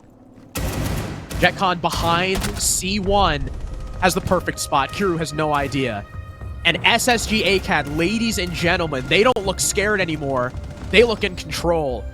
Down 2-5. It's now a tie game. Next question is where they will go, and it's going to be double kitchen perhaps, but I was going to say, yeah, they have Reading Room as an option. They just won that back in round number 8. I believe that had more to do with Trevmac, of course, but now they'll be expecting that kind of clear coming in. If they're going to be extending all the way above by the cocktail side of the map. So probably better to go to the bombs that you've actually won compared to Double Kitchen, where that was probably SSG Academy's weakest looking bomb site. Their roam was basically non-existent. They gave away a lot of vertical pressure for Envy. The people that were forced off the bomb site because of that couldn't play together for effective trades. So going to Reading Room, probably the better option, as it's going to force more from Envy's half to clear out those roamers and then, of course, work the vertical. That's been kind of a win condition for them so far for their Kafe attacks. And SG Academy even now bringing out the Solus. I can imagine maybe they're looking to perhaps counter the IQ since that's been played quite a lot. And Jibo's now on that operator, funnily enough, as well. Or maybe even using it to stop a plant if it were to go down as well. A lot of options you can have here with Inkia's Solus and also his general drone denial as well. So a lot can be done to help assist this defense. SG Academy has kind of awoken from. They've really had a second wind going into this half, Harrison. Absolutely. They woke up.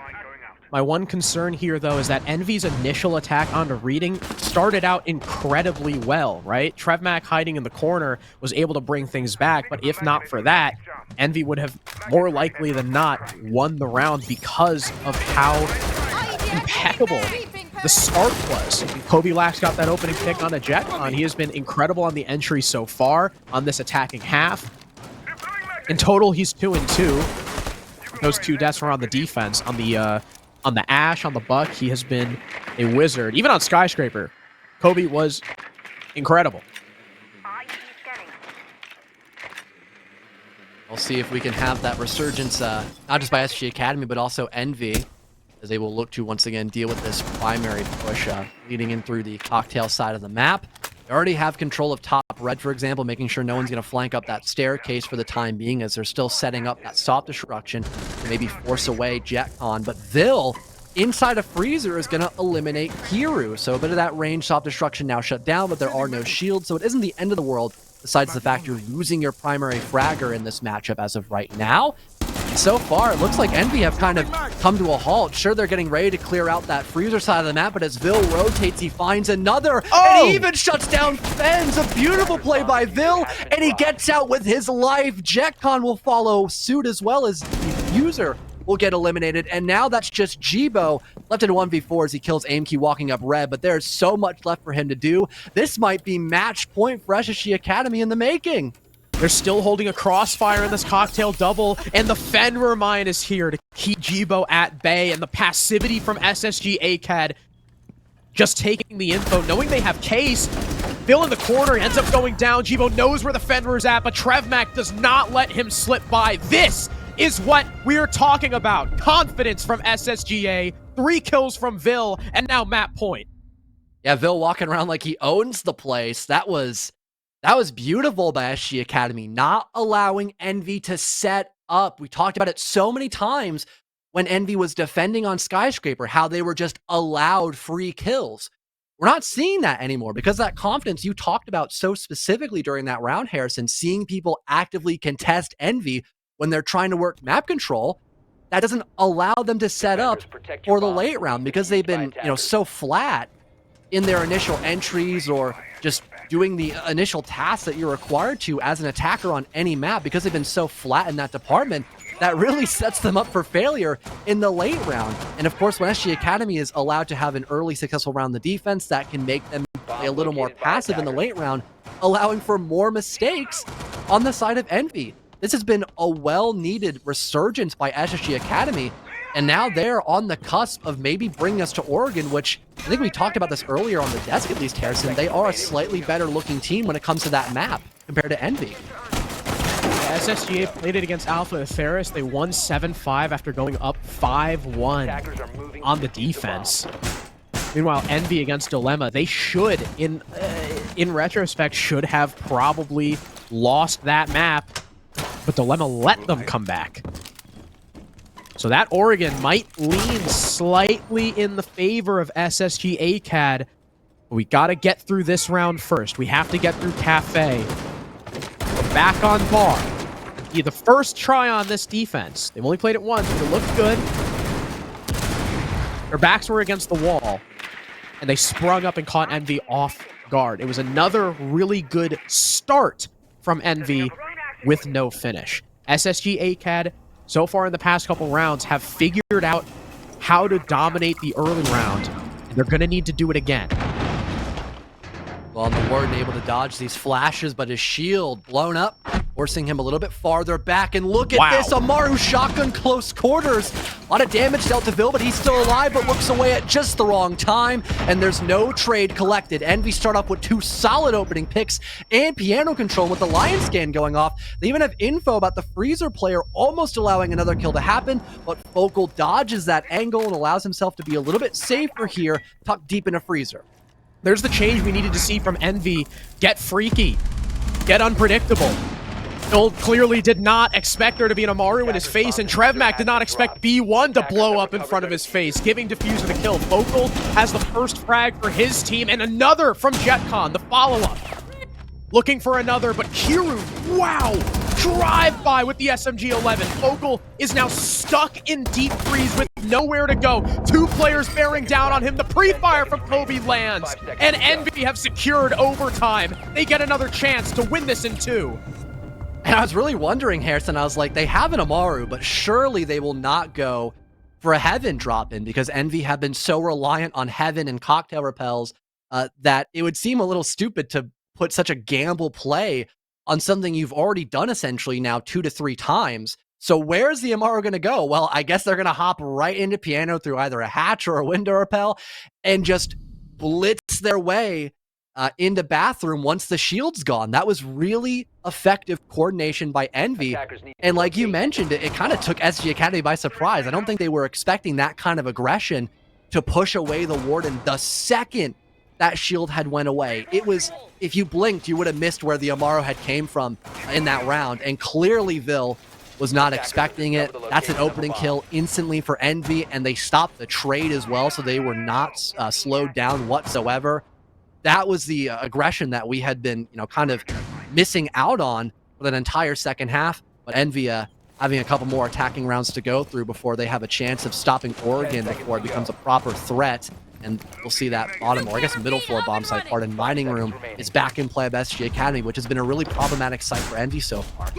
I am a little curious as to why SSG decided to go here instead of Reading Room. Maybe they just don't want to allow Envy to get a third look at their Reading hold, but I do think Mining is a little bit of a risk just because it's not quite as consistent of a site as Reading typically is.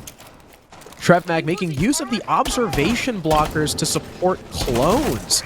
Not a piece of utility we often see, but I guess he's trying to like trick the attacks. I mean, if he gets pings, that's info. Clones have done their job. But of course, Envy are going to start up on the roof, work their way down, try and rip away this top floor control. They've got the buck, no sledge.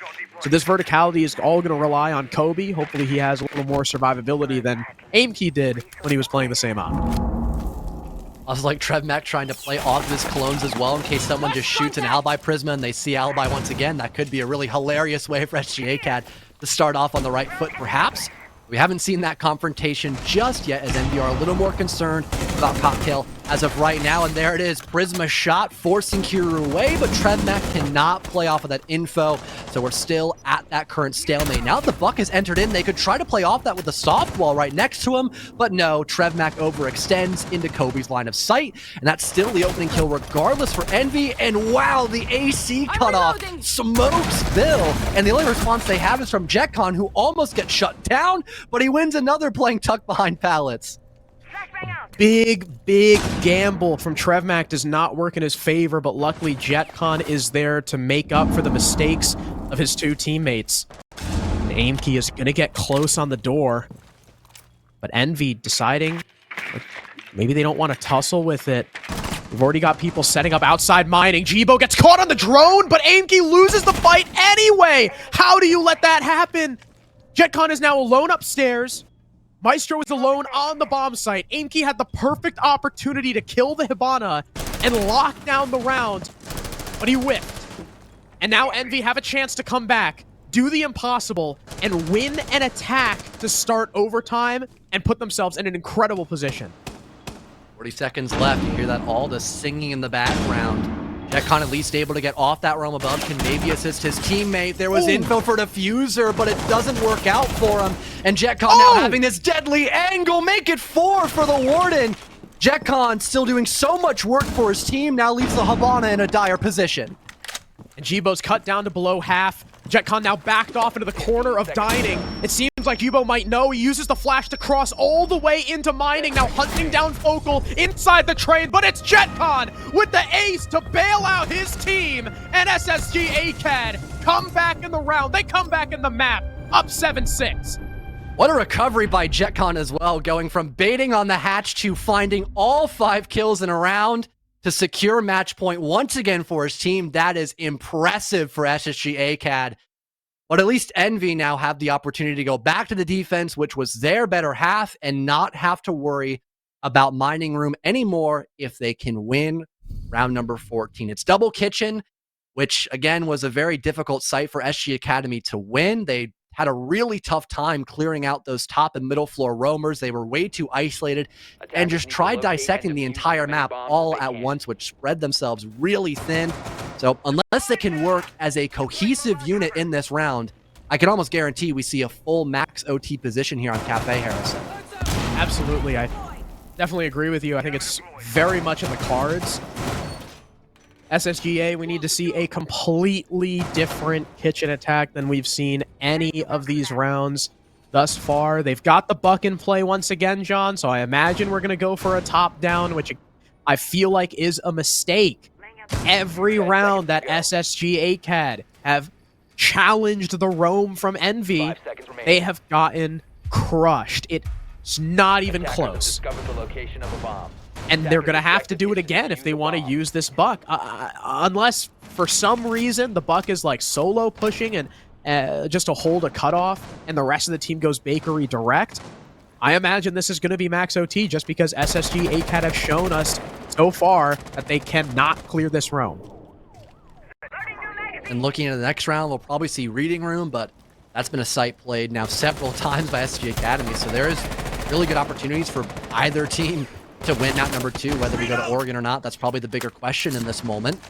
Pop out attempted, I believe, briefly by Diffuser, but he'll just simply go back into the building. No confrontation just yet. SG Academy so far, they're doing a similar strat where they try to get bakery control early on with the help of the Flores, Rim, and Ace. But again, with aim key on Buck and there being a Nomad as well, I imagine we'll still see some top floor presence in that same breath, which has, again, been a consistent problem so far for the offensive side of SSG ACAD. But they'll still get the wall opened up by Bakery, almost no questions asked about it. And we'll see more info being provided just to make sure no one's playing tucked by Harry Potter. No aggressive swings so far by NV as more and more utility is being traded between both the Flores and Castle, respectively. A lot of utility being dealt with from SSGA. And Trevmac gets tapped down by Diffuser. Not the kill you want to lose if you're SSGA. One of your top fraggers along with JetCon. Trevmac has also died a fair bit. 12 and 12. He was an important piece of utility. Everyone knows that the Bees are really, really good. And Kiru has so far escaped the side of this buck. Jibo is looking to challenge the vertical angles, shoots the drone, and at least for now, gets out, supported by some castle barricades too, and it seems as if he's going to be allowed to rotate back down to the bomb site, maybe just looking to shoot a drone before he falls back. There we go. 5v4 for Envy, now heading into the last minute, John, and all of SSGA are still not in the building. Finally, the last member looks like he'll creep his way through, but he's getting challenged, and SSG ACAD are starting to stall out. It's going to be AimKey's job and someone else to assist him in order to clear out that coat check player, because that's one of the primary ways Envy are going to be able to try to stop that plant from going down. Nice kill collected by JetCon. That's GBO eliminated, but again, that's not the coat check player, and there's still no one to challenge him besides JetCon pre-firing him, and there's Vil from behind. Kobe's eliminated, and now SG Academy have a fighting chance. Flashbangs coming through, but the Echo is still up, and this is going to be SSGA's worst enemy as the time bleeds down. Kiru lands the kill onto Vil, quick refrag from Focal, but the Echo stock is getting higher every second we bleed through. Fens with the kill on Focal, dropping the case. JetCon needs to make a move with the flashbangs coming out. The Echo's in the corner, and JetCon wins the fight from going and baiting on the roof with 5 seconds left to acing and 1v1ing to win the map. JetCon has secured map 3 for SSGA.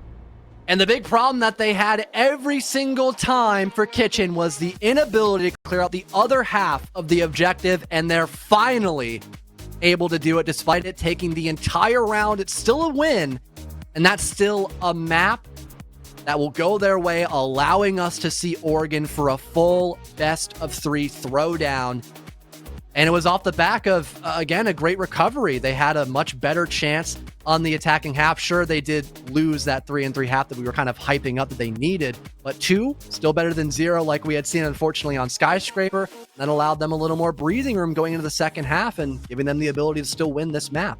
Yeah, super defensive-sided Kafe, and of course, they started defense in overtime, but they did the impossible. They won a kitchen attack on their 3rd go of it. Congrats, SSG ACAD. You just one step closer to grand finals, but we need Oregon to settle this. We're going to go to a quick break, give the teams a bit of time to think about how they're going to tackle map 3, and when we come back, we've got the desk.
Houston, it looks like we finally got the rocket on the runway. Spacestation Academy claw their own map back after being down 5-2. Envy couldn't close things out in spite of only being a couple rounds off match point and still managing to force overtime. But Kafe was SSG's pick. This is exactly what they needed to take. They did it. Job done. They've done the bare minimum at this point, and they also probably have some renewed confidence, Seth, because they were down by a pretty hefty deficit, and some players really stepped up to the plate. Yeah, I think it's obviously a big boom to them, and even a surprise maybe that they're able to win this map with Aimkey, who's kind of been their best performer in the playoffs, struggling here.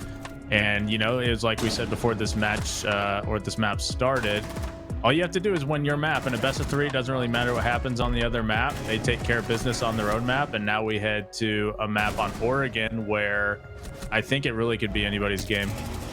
Yeah, and one of those people that stepped up was JetCon. If you looked right there in round 8, he was 3-8. And in round 6, he absolutely tossed around for SSG Academy, randomly still being on the roof with 15 seconds left and his team was hitting sight. All of a sudden, he turned on the Jets, quite literally. That's his first name. This ace right here completely turned on so much momentum for SSG Academy, and those were the big caliber plays from the other players on SSG Academy that we wanted to see. Now I guess it's only TrevMac's turn to step up. So everybody on that team feels like they've had a good moment so far, but the big question is why Aimkey for some reason had a down game, and we see JetCon finally step back up, because he's not had nearly as good of a season as the rest of his team would imply. But when Aimkey for some reason has an off game, JetCon can step up and start doing really well, which is great, but it had to come right when his team needed him the most. And everybody on Spacestation Academy has to keep firing on all cylinders, because Envy is coming for them on map 3, Connor.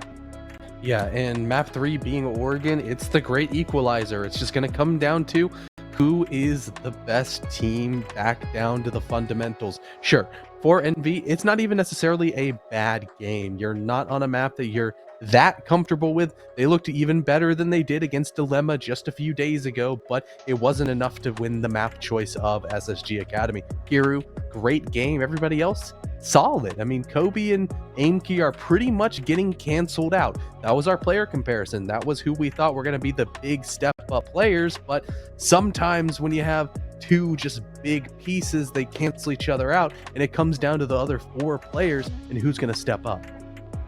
If I'm Envy, I'm definitely worried about heading into this map of Oregon. We saw Envy a day ago basically should have lost Oregon if not for, you know, a bad play by Zonky in that overtime.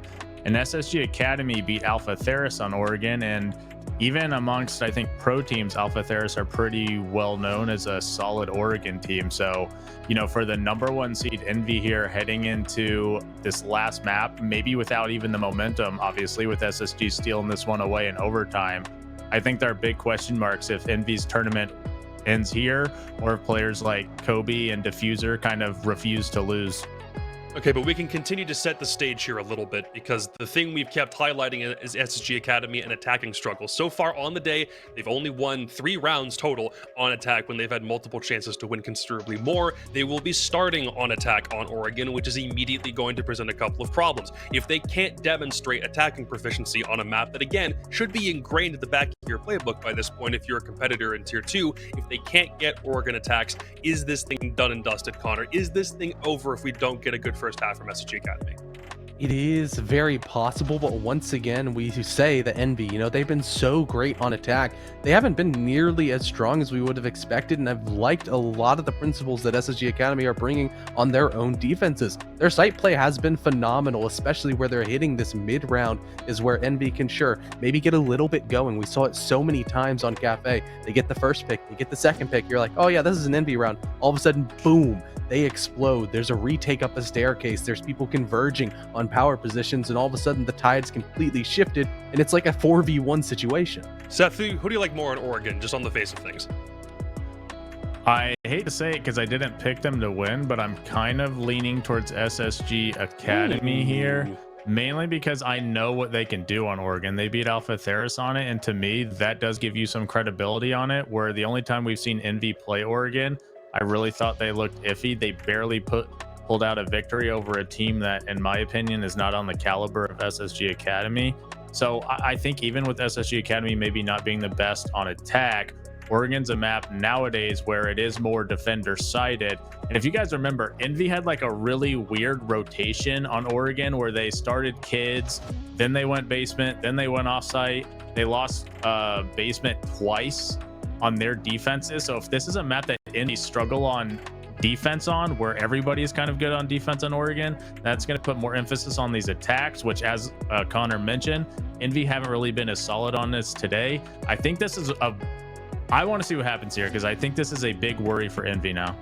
Connor, is them defeating a Mexican pro team good enough to bump your prediction the other direction, or are you going to stick with what you had at the beginning? Yeah, I wanted to bring up the exact point that Super brought, that there was some wonky site rotations and overall a loss of control on the basement for Envy that is very, very worrying. And, you know, it's not just beating an MXPL team, it's beating a major qualifying MXPL team that SSG Academy go, taking out Alpha Theris on this map. It does make me want to swing my vote over towards SSG Academy. Sure, I think there is still the possibility that players like Kobe actually do wake up. I think it's almost more likely that Kobe wakes up in comparison to Aimkey, but I don't know. I just like the overall core and the flow of what SSG Academy are bringing to the table. They're playing great fundamental siege. You got the crossfires, you got the strong site play, and Envy kind of look a little bit lost. You guys have clearly been watching the NAL desk a little bit too much. I'm here with a bunch of flip-floppers again. Can I get analysts that actually stick with their prediction through to the end? Apparently not. We'll be right back with map 3 of this bad boy to determine who is our first grand finalist, SSG Academy or Envy. Come back to Oregon in just a sec.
Early, and we're ready to get into map 3, John, and I agree with the desk. I think Oregon is going to lean slightly in SSG's way. And Jacob, I would like to say that I'm not a flip-flopper. I had SSG ACAD from the beginning. Thank you very much. True, you flip-flopped at a much more respectable time, I'd have to admit. And of course, me, I'm sticking to my guns. That's too much effort to flip-flop every other map. I'm going to keep my way with Envy and take my potential loss in predictions on the chin, as I think I've had days where I've gone both 0-4 and 4-0 on predictions. It's been a very crazy season when trying to guess who's going to win these matches, and it couldn't have been more closer than we had anticipated.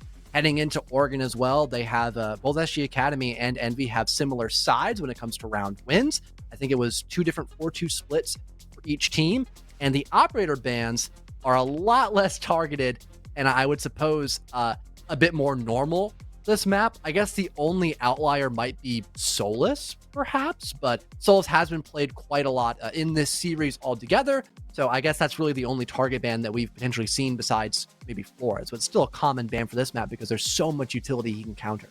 Yeah, these teams have have loved the Sola so far. They've been perfectly willing to leave her up. Tuberao was banned map 1, so we'll have a repeat of that. Thatcher also banned map 1. Flores is new. Both teams playing the Flores, mainly Envy on map 1, did pretty good work with their own Flores. And then we saw Flores here and there on map 2. I think we saw him like once. Maybe. Yeah. Like once. And we won't see him at all on Oregon. Sorry, Flores. But that does leave up Zami, who's incredibly powerful on Oregon. Valkyrie is good on every map, on every site. I'm a little surprised we're not seeing the Mira yet, especially because Envy are fans of the Mira. Jibo plays a lot of Mira. We see Kiru on a lot of Mira. So maybe look forward to seeing that later, maybe to give SSGA a new look at their laundry site. Once they go for the second go-around, we might see the Mira. I expect SSGA to play Mira too. But of course, we'll have to wait to their defensive half. And Envy are going to do what they do best, John. They're going to roam. I'm also a little surprised that we're not seeing Mira. Maybe they were a bit worried about the Twitch being selected, but then the counter argument to that is that they've got a Goyo, who also gets countered pretty heavily by Twitch if they can get their drones into sight. And also they have a mute too. So I mean, you could have ran the Mira with that in tandem, but yeah, they might not be running Mira because they want to roam a little bit more. Very common for Envy on their defensive half. And SG Academy may be aware of that perhaps. I thought we would have Bill maybe clear out by big window, but instead he gets through small tower, waiting on his teammate to conclude his drone work on this side of the map before fully committing down that staircase. And one of those initial roamers has fallen back, but it was just a Freezer player. Now Diffuser has given away his location as well, now re-entering the top of kids room once that drone had detected him. So it's a bit of back and forth in the info game so far, but no one playing off of it just yet. Maybe faking the fallback there as you running down the stairs and then shoots and run back up. I was gonna say I think Vill's job here, and the other player, I think that's Aimkey, their main job is probably going to be the cutoff players. No one's really challenging these upstairs roamers. I mean, we had, who was that? Focal down by main lobby. Trevmac is outside T1. The only player who's even on the same level as those top floor players seems to be JetCon. Trevmac had his drone in the site. I don't know if it was able to get anything, but Aimkey does get Diffuser ascending those white stairs. So finally they'll turn their attention to these roamers. JetCon now moving through attic, looks to get the pinch. The Azami close with the deagle out is unsuccessful, and Aimkey starts the map off with a 2K. He was largely absent from Kafe. Nice to see him get back in the reins. This is probably one of his best maps we've seen by far in his last best of 3 as well. This could be the moment that Aimkey finally wakes up for his team when they need him most. 3 versus 5 for Envy, and saw Jibo attempting to go for an aggressive peek, but these gridlock track singers are keeping him at a safe distance so far, but he still gets rid of JetCon and can now try to fall a little bit further back towards the Freezer staircase. He could have used his smoke grenades on that position of the map, but it looks like he'll just play a little bit safer towards sight and hopefully utilize those smokes to stop a plant since there's only about 30 seconds left and they have to Mav open the hatch. This is going to take so much time. Vocal's got to get a move on. He's still got a lot of gas in the tank, but not a lot of seconds on the clock as we now eclipse the 30-second point. SSG are going to have to go quick, but Jibo pushes up aggressively once again and kills Aimkey. Watching down that laundry hatch, Trevmac is going to go for the chase. The smoke comes out. Trevmac thinks he's in the corner and ends up turning his back. Vocal spots a rotation from one player, kills the smoke, looks for the Goyo. It's down to just Kobe and the plant is going down. Phil is stuck in fire. He's so low, but Kobe doesn't know where he's coming from. Down to the wire, but SSG still win. Realizing how futile it was to go in through the E-box hatch to plant default, they rechange courses, and it works out, albeit a close call nonetheless. But that is a massive round win for SG ACAD. Again, we talked about how default the halves were for both these teams when playing Oregon. So winning not only one of your 2 required attacking round wins this early in the half, but winning it on a bomb site like Laundry and Supply, that is such a promising start for SG ACAD. And Envy's not even going to reattempt that bomb site just yet. They're going to go to kids and dorms with, I wouldn't say like a crazy lineup. You know, they've got a shield for trophy to play off the ADSs and magnets. I think the only kind of maybe like questionable op is Diffuser as Oryx, but given how fluid you can be on a roam for this site in particular, and with there being so many hatches you can play off of and how many rotates you can make with Rima dashes, I don't think it's a bad pick, just something you don't see all the time. Yeah, Oryx has definitely fallen out of favor once he lost that 1.5, but still gets brought somewhat. The T5 SMG is a mean weapon, although he could have also just brought fusion, but maybe he doesn't want to be quite as useful just because he might die on the other side of the map, so you might as well pick someone with a little more maneuverability. But what I will say, John, about that first attack from SSG is that, I mean, obviously it was successful, but it was also a really, really good sign that they cleared the roam. Yep, successfully. They have not been able to do that all game. Maps 1 and 2. I mean, they sort of did it on the very last round of map 2, but that was the most confident roam clear we have seen by far, with Aimkey stepping up there. And that's a great sign, because maybe after 2 maps, SSGA have finally figured out how to counter it. But Kobe's going to start the killing off with Aimkey now dead. Big player from last round, and your ace has now hit the floor. I think one Selma had gone off, so that's at least a cutoff angle. But if you're going to go for an attic and bedroom clear, you want that entire wall opened up so you can maybe plant that diffuser if entering from the open breach. But Focal having the diffuser, they might just try to go for more of a concrete plant, maybe expecting someone down below to use a nitro cell or something along those lines, despite Souls being banned, of course. But in the meantime, that's the opening kill still confirmed for Envy, and SG Academy slowing down to a fair extent, but Vil is able to shut down Diffuser. That's your primary roamer and one of your only flank options, most likely, and now that allows for the cameras to be collected, although I don't think there's really any info they can use, quite frankly, so it's not the end of the world, I suppose, for Envy. And since the presence by Master has slowed down quite a bit, the Wamai can now focus more on Addict and not really feel all too threatened as of right now. Especially because the person currently pushing Attic, Focal, doesn't have any nades to try and flush him out, but what a shot! Pens gets domed from all the way in tower through that kid's window. Another player looking to challenge. Jibo almost gets cut down by Focal too. And now with a minute left, SSG are looking good. They've got a one-man lead. They've got Attic pressure starting to come through. But Jibo's now repositioned to challenge those head holes. Vil is outside the double window. At some point, we'll likely see him hop in once the execute starts to come to fruition. Focal now on the rappel with the case. Is he going to try and just go on through? He's going to have to be careful of that rotate. But now with Kobe dead, these defenders are starting to get uncomfortable.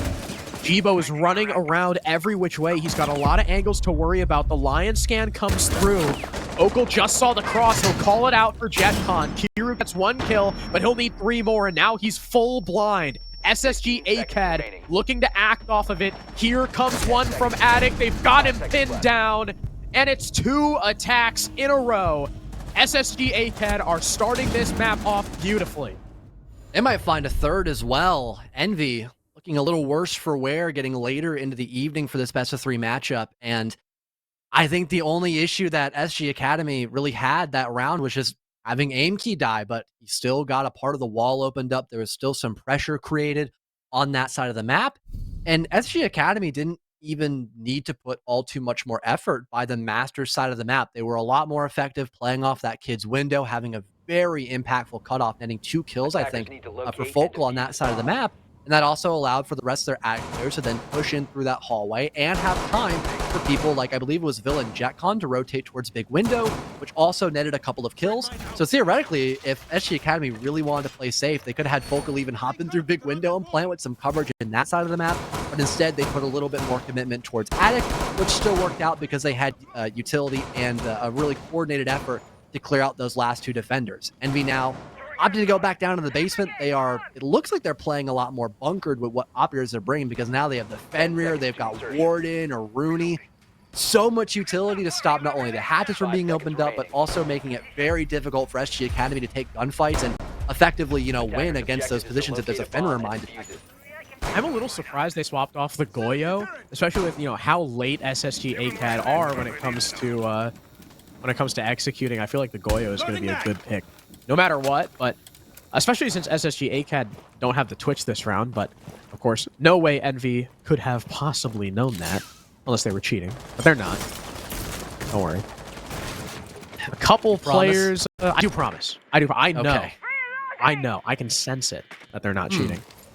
And there's only one player from Envy who's even like close to being off-site. It looks like whoever that is on the tower stairs. So you're definitely right. Much more anchor focused. I think they've figured out that SSG ACAD have figured out how to finally clear their roam. And although there is no roam, I would say it's still a pretty efficient clear by SG Academy once they've realized that. A bit of info being gathered for Trevmac with Brava Clutch drone. Hopefully being able to utilize them on the Fenrir mines perhaps, or even something like an ADS / Fury Gate, just less utility to burn overall since you've got those flashes, of course, but you have to keep a couple extra in your pocket maybe to clear out some players perhaps. Bit of a rotates being made by the Buck, just make it easier to move around on this first floor if need be, and the hatches being opened up as well since there's been no cage so far by anyone playing down this basement floor. Seems like it's really only a matter of time before the utility dump begins to push out by SGA Cat, and they look for a confrontation, but oh my god, Harrison, there's like 6 pieces of util by Blue Bunk. If anyone rotates down there, they're probably going to have a really, really bad time. Yeah, Envy are looking to completely shut down SSG ACAD from going for any sort of bunker or pillar control. And I wonder if SSG ACAD at any point are going to adjust to this. Trevmac, unfortunately, if you shoot the Aruni gate with the Brava, it's still up. So you're still going to have to clear it, which kind of sucks. I mean, that's just how Aruni works. I'm also surprised Envy haven't taken a Cade, right? With how many hatches SSG get open every round and Thatcher banned, you'd figure Cade would be a prime operator to bring in this position. Finally, one of those clutch drones getting taken care of. No engagements yet at all. Not even a point of HP lost. And as I say that, Jibo's starting to feel the pressure. Foco's our first casualty. Immediately refragged onto Diffuser and Fens. We're at 3 versus 3 with the trades working in both teams' favor. Even at 2-2, with Villain Jetcon the last 2 alive, and both Jibo and Kiru backed way off into Laundry. No C4s either. This could become an easy shelf plant should SSG ACAD get case control, but now Jetcon's dead. Phil has self-flashed, and he's got no time remaining. 5 seconds. In comes the Aruni. Instead of playing time, Kiru is just going to peek, and it works out in his favor. Envy with their first point. Like you mentioned, the adjustment, realizing how concise SG Academy have been on their roam clears now going into Oregon, they figure, well, let's just do the polar opposite. Let's bunker up. Let's have a lot of utility to stop that primary clear by E-Box, making sure we have a Warden for Pillar for the flashes, making sure we have ADSs and magnets to keep that shield alive, and the Dread Mines, which did cause a little bit of initial chaos for SG Academy when it came to that full commitment by dropping the hatch and then trying to push into bunk double. Sure, it didn't necessarily win the round, but it added a lot of pressure to allow for more consistent trades by Envy. And once they had killed the Buck, who was, the only chance of getting that diffuser down, all they did was just play further back in the laundry room and wait for that last attacker to try to barrel in and hope for the best case scenario in that position. So, great job by Envy for readjusting. But again, like we talked about earlier, SG Academy have already won their 2 theoretical round wins that they needed for their Oregon half. If they find one more on top of it, I mean, that's just more of a mental boon when they move further into this matchup, especially for the second half if they get 3 rounds. Even in losing the last round, I'm surprised that SSG ACAD were able to keep up in the trades to begin with. It was so close. Yeah, with how much utility there was. And SSG ACAD, just now, we saw every single player in their lineup swap operators. So it looked like they had an idea, ended up not going for it. Trevmac now on the Zofia. I think they're bringing some more destruction just because they know the Cade is now being brought. Someone that we just talked about last round who could be incredibly useful. And the Mira we mentioned who will finally rear her head. We talked about her in round number 1. Kiru playing downstairs, probably with one of those mirror windows on the kitchen to dining single wall. It's a very impactful one. Prevents SSG ACAD from getting free below control. Are SSG ACAD even going to worry about it? I mean, if they just take through Attic, go through games, they have the pinch. I don't really think they need to worry about Kiru. SG Academy once again having some presence by the big window. It'll be Trevmac holding an upside down angle in case anyone was looking to challenge him awkwardly. I'll now move back up onto the roof. A lot of Syria gates focused more towards the west side of the map too. Even something for the white stairs hopping in case there was a last second rotation. as SG Academy now having a bit more info, they will look to focus a bit more closer towards that Master and Attic side. Again, they've got the Maverick for Attic, of course, and Aim Key. As long as he doesn't die first in the opening engagement, he can get those Selmas off without really any problems. And I think that might have been the reason why he wanted to rotate over towards Armory, making himself a little bit safer from any kind of confrontation. As of right now, SG Academy still having a lot left to accomplish in this round, and they might be greeted by a flank. I think the Mira's playing down below, tossing up a C4 and it missing, but there is still opportunity for her to get aggressive on that. And it's still up, I think. They do probably know, where she is now because of that C4. I'm sure SSG ACAD are now worried about it. They've got that in the back of their minds. Kiru is downstairs. He's got flank potential. Vokal's going to keep working on this attic wall. He does have it open and now makes a hole big enough to start chucking flashbangs through, should that be necessary. It's another slow attack for SSG ACAD, though. This has been their MO, but so far on Oregon, with the exception of those laundry attacks, their dorms attack was pretty dang quick. So I'm surprised they've slowed down this significantly, despite doing a lot of the same stuff. Maybe it has to do with that Cade Claw on the games wall, though. It has not been dealt with, and it's not open yet. Once again on this kid's window repel with the diffuser. A lot to ask from here if Vogel can get into the building off his teammates' aggression, even flashing himself, unfortunately, and diffuser pops up at just the right time, getting rid of Vil, who was that spearhead we saw earlier, and GBO gets rid of Aim Key as well. Finally, a response by SSG ACAD, but they have significantly less bodies to try to either get into kids for that plant or pushing in towards concrete. But what a drop shot by Vocal. Fens just simply doesn't react, and Trevnak from the big window finds two massive picks, and the plant will now be going down. Kiru, no response to shut it off either. He has to push further into kids' room, but he dodges! What? He somehow avoids the gridlock and kills Trevmak, and the round is saved by one player, causing so much havoc. That should not be allowed to happen. Under no circumstances should Kiru have been allowed to clutch that. First of all, Trevmak dies on big window. Not the biggest steal in the world. Still a 1v2. Second of all, why is Focal not deep in the corner? He put a drone down in the attic doorway, specifically so that a teammate could call if he's getting pushed. Plant deep. I mean, Kiru almost killed him just peeking the doorway. You plant deep, you save yourself time. He probably gets that off and makes it a 1v1 post plant. 3, why is Trevmak lagging so far behind? He needs to be able to cover his teammate at that point. Just go through the rotate and watch the door instead of wrapping all the way around through concrete. SSG ACAD could have had 3 rounds there, which would have been incredible. A 3-1 lead on Oregon on your attacking half. 10 seconds But, to go. I mean, they really dropped the ball. You know how long Vocal had left on the plant? 0.8 seconds. Yep. Now, Attackers if are he moving stuck it, to the bomb. does Kiru kill him in time? Maybe. If he's deep in the corner, definitely not. Just an insane way to lose that round. I mean, the script just writes itself. And then for the minds of Envy, if they lose that round, they're thinking, well, do we go to the tertiary bomb site pick a meeting, which is a lot more attacker favored?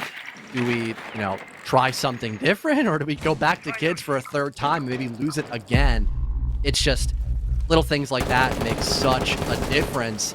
And now Envy have a, solid chance of maybe recovering this half and even going 4-2, so long as they can win on meeting room, of course. SG Academy, they've got at least enough hard breach to get, one half of the map opened up if they want to, whether that's garage or going over towards big stage. That's their prerogative. Bill already down by the shower hallway. He's got some drone work done by his teammate to move a little bit closer into the map, and JetCon is right behind him. So maybe there'll be more, pressure established by Kitchen. But without the vertical coverage up above, it might be really tough to get into the bomb site and plant the diffuser. And what is going on? Yeah, a Kitchen take with no vertical pressure by the offense is really questionable. And then Focal started getting shot through the wall and didn't even react. He just kept doing what he was doing. He'll end up getting wall banged. That's your ace now dead. Vil looking to sneak up white stairs, gets spotted by the goo mine, looks to take the fight, but can't hit the head of Kiru. That means he's allowed to back off, and Aimkey's swinging an armory despite the call coming through that the Legion's in Attackers have recovered trophy. their diffuser. Massive misplays from SSG ACAD in the latter half of the previous round, and now in the first half of round 5, have allowed Envy back into the game and may have just forfeited control. Tough spot to be in now for SSG ACAD. There's the potential of that top floor presence still, meaning they have a lot of the map to clear out, and the info kind of drying up. There's no more lion skins, only one Dokkaebi logic bomb, and just a couple of stray drones across the entire map. And Envy just playing in rat corners, looking for opportunities, and Kobe spots a freebie on a Trebnak with his back turned.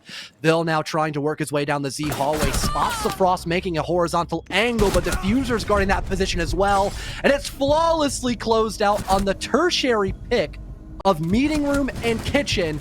Envy now take the lead.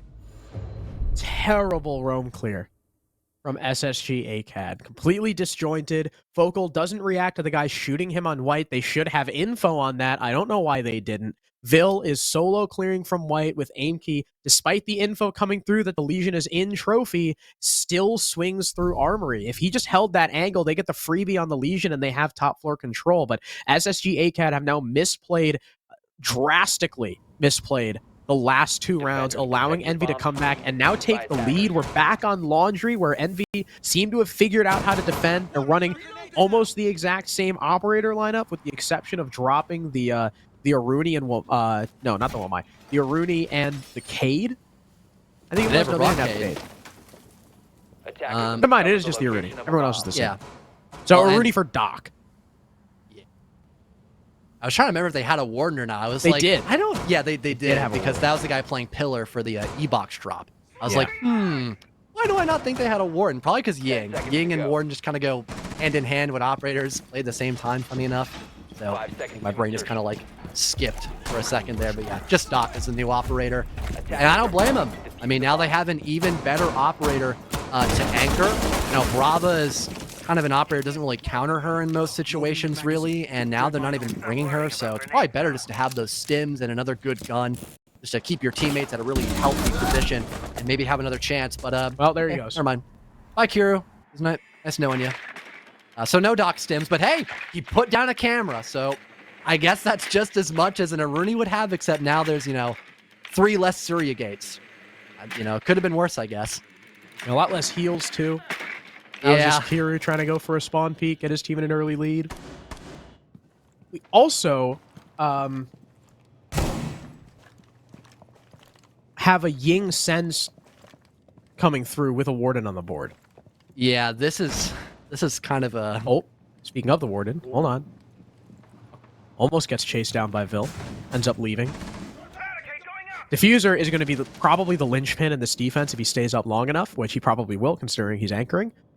Once the Sense and Ying come through, the only guy that's going to be able to counter it is a sort of the Fenrir. Like, you can lock down the entryways and give yourself info on where they're coming from, but mainly the Warden, because you can see right through it. And SSG ACAD, once again, lack info.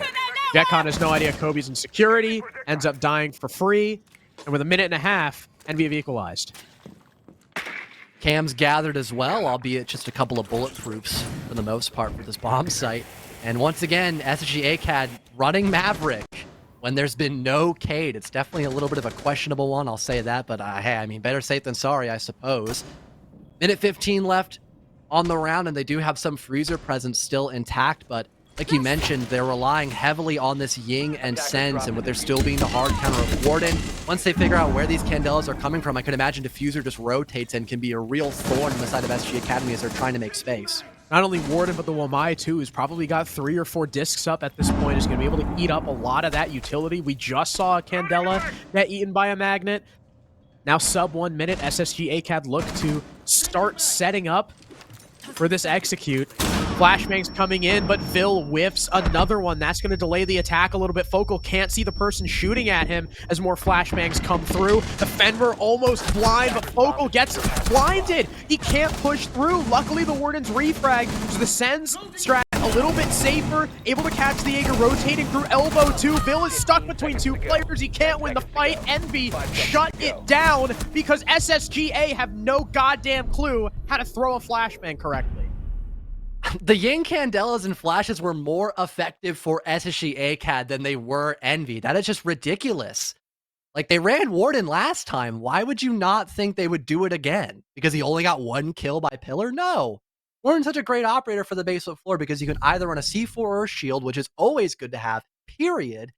And you can anchor so easily on almost any basement floor bomb site. He's one of the best anchor ops that we really have currently because of how strong Ying is. She's probably the best attacking operator in the game right now. And this is one of her best maps. Of course you're going to bring Warden for this bomb site. It'd be stupid not to.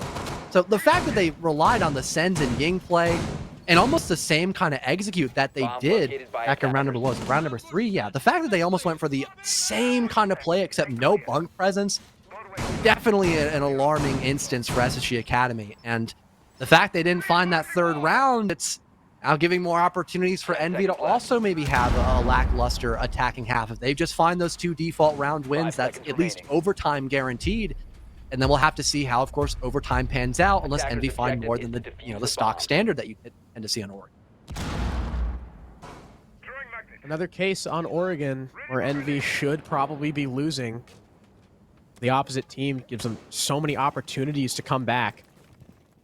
Capcan of Aimkey is getting really aggressive, and Envy don't have the info to deal with him. Early first pick onto Diffuser. That shuts down the Iana. That's a lot of info. Trevmac kills Jibo. That's your buck. So I believe Hard Breach Charge is now dead too. That was the only possible Hard Breach other than the Maverick. And they're definitely not going to be able to get all 3 hatches now with just the Mav. I mean, even normally, with all the time in the world, you can stretch it to 2. You absolutely cannot get 3. And now that Kiru's dead, SSG ACAD, they're angry about that half. They know they should have won it. They're getting aggressive. Aimkey will finally get shut down, but at this point, with only a minute down, Envy are left with 2 players.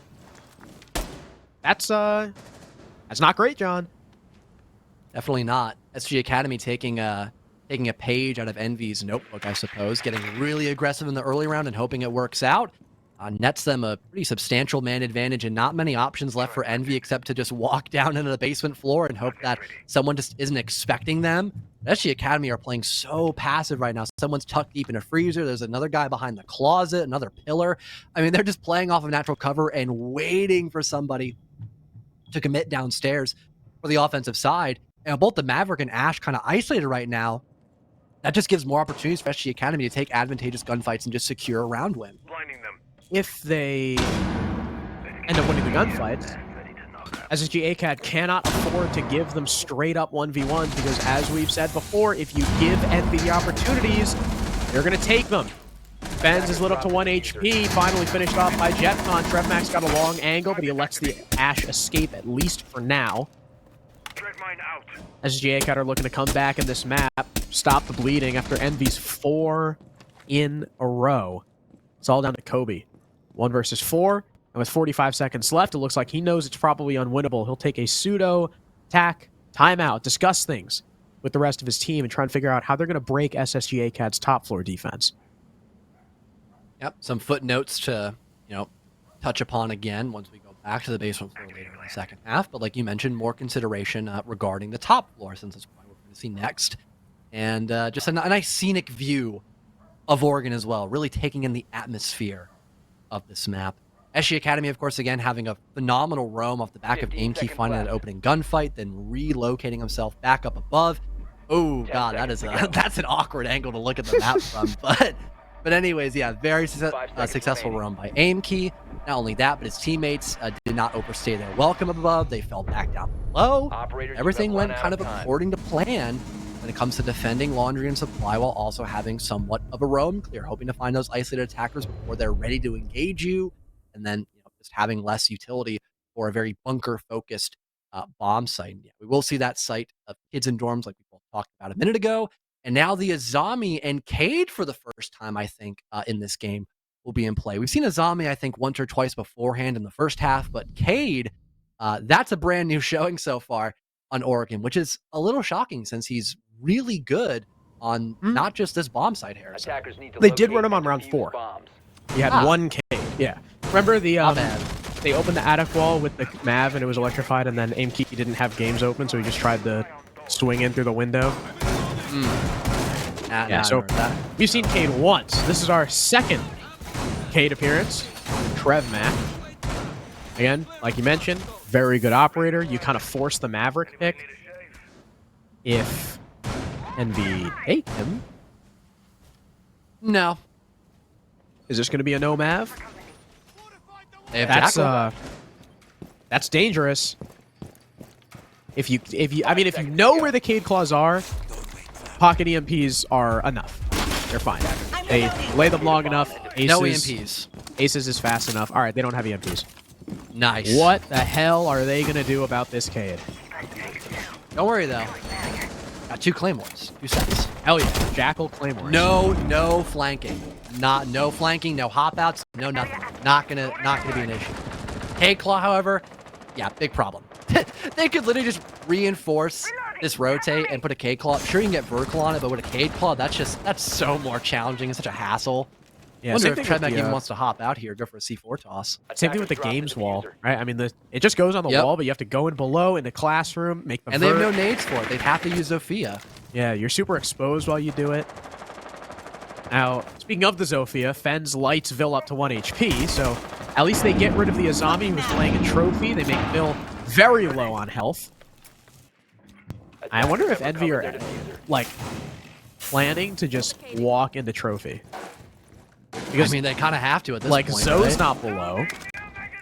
No, I don't think anyone's below. Maybe Zof the connecting wall between Trophy and Addict. I was going to say, if they had someone in Big Tower, then that could have been really helpful.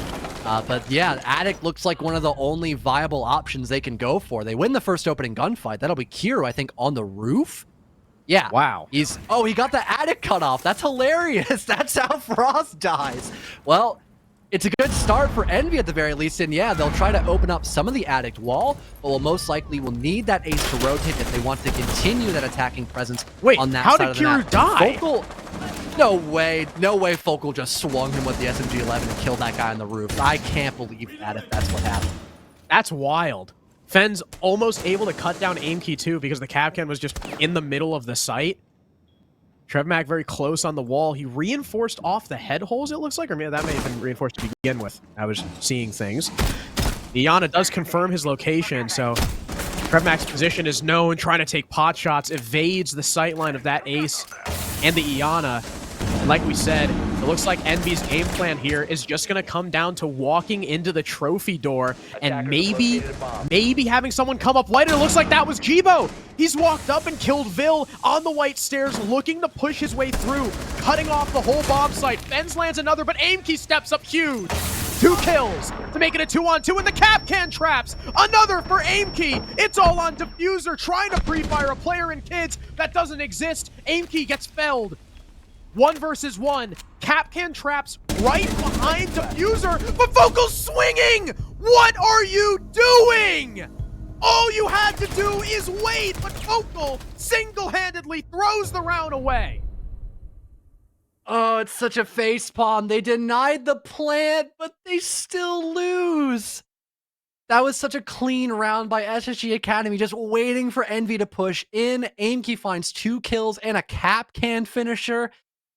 And the smoke stop default play, allowing Aimkey to work some of those kills as well. That's such a facepalm round. We saw so many of those moments by Envy where they looked phenomenal.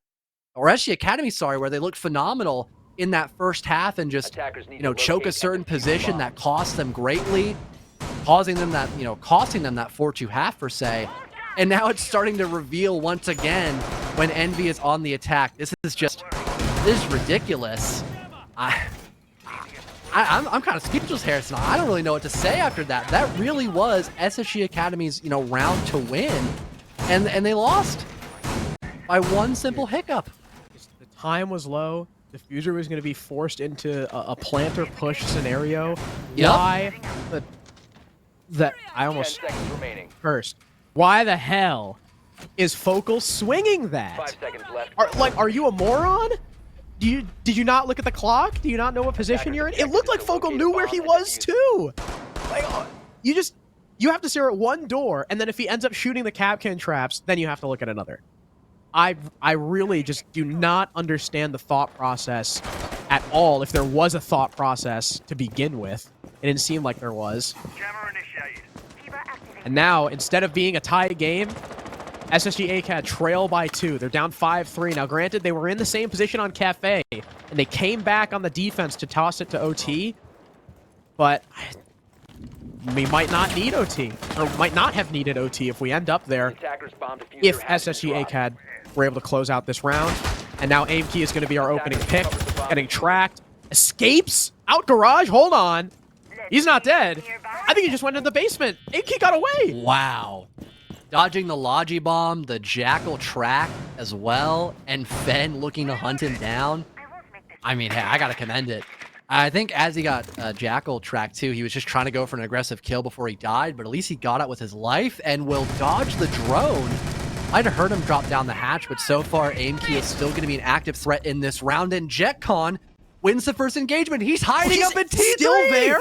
He's in T3, and he might re-engage this angle, and almost smokes Fens, but they just trade off damage to beat one another, and Aimkey, well, didn't have a lot of HP left, so he'll eventually fall, but SSG Academy so far, not doing a bad job so far. Sure, they'll eventually lose JetCon, but he was kind of playing in a death spot. It's now 2 versus 3, not completely unwinnable for Envy, but at least SSG Academy still have a substantial lead, and they troll it! Why are you re-engaging? Like, you don't have to peek that, TrevMac. Rotate back up, rejoin your team up White Stairs. This just went from a 3v2 to now an incredibly winnable round for Envy, especially with Phil's low HP. You can't afford to be losing bodies like this. I mean, even JetCon, you don't need to be peeking that window anymore. Just fall back through attic. And now the Azami gets spotted out. Kobe's gonna start to pressure through, change his mind, wins the fight against Focal! How do you lose that? Now both he and Vil, 1v1, same HP. Vil has the Kibas to play around. Kobe's pre-firing through. Vil needs to know where he's coming and lands the pre-fire. Another way too close for comfort round win for SSGA. But a win nonetheless. And they regain focus. They put themselves back to 1 round down. Thank God Vil was on Azami. If that was any other operator, we may have seen Envy in series point. Having those Kibas to effectively stop the ace from challenging Azami in a 50-50 position just gave so much more opportunity for SG Academy to still win that round despite things being so close. I almost thought for a second, the ace might have tried to bait for a plant, but I think they were more concerned about crossing against the Azami and giving her another chance at fighting while he's gone down, so not many options there for Envy. But yeah, that's crazy how the round was still so close, despite there being such little options for Envy on their attack. And now for Envy, they've got a very interesting lineup change here. They have Kiru now on the Montaigne, and everything else still looks about the same. They've got Diffuser now on Dokkaebi. I would imagine that's because they're expecting, some sort of roam presence, which, with there being cap canned by Aimkey again, that's probably going to be the case. But I'm really interested in seeing where Kiru's going to push as Montaigne. Maybe it's just down Laundry, something really simple. But he does have Diffuser, so might change.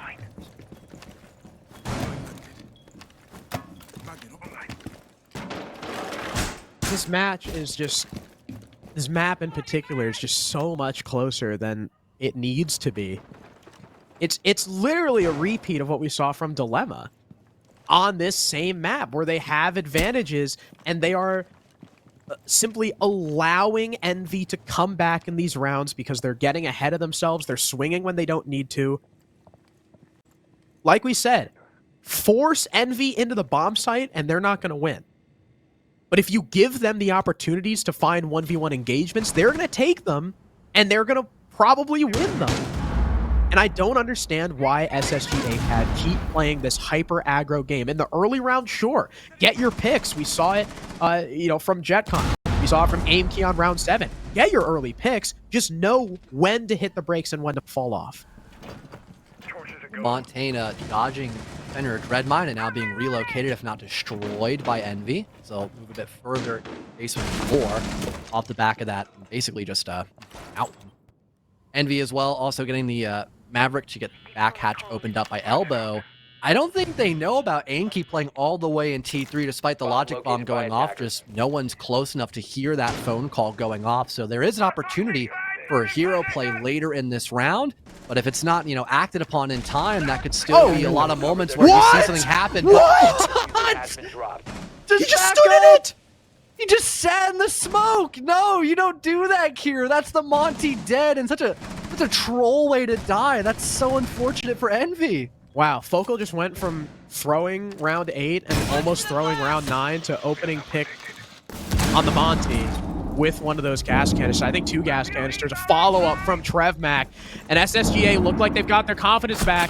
They're back in it. The Capcan flanking ends up dying, but how much is that going to matter in a 4 versus 2? Fenn's looking to come down Laundry and pinch in with Kobe, but they're the last 2 members remaining. And everyone on SSGA, this is what we're looking for. They're not peeking. They're not giving them the fights. They know all they have to do is wait, but JetCon gets smoked. TrevMac has his 3rd pick and Focal with the 2nd. A buddy ace between the Fenrir and the smoke. And SSGA have tied the score. And playing off each other, just being a little more patient, worked out very well. And the smoke grenade not only isolated the Montaigne from his teammate, but outright killed him. So the main way that Envy were hoping to push past, those really long horizontal angles that you can see all the way by the laundry rotate and the closet kill holes, even someone playing by highway, all of those could have been negated by the Montaigne. But with that player being dead, now that's a constant threat, and there's still someone close playing inside a freezer directly, which is also an issue.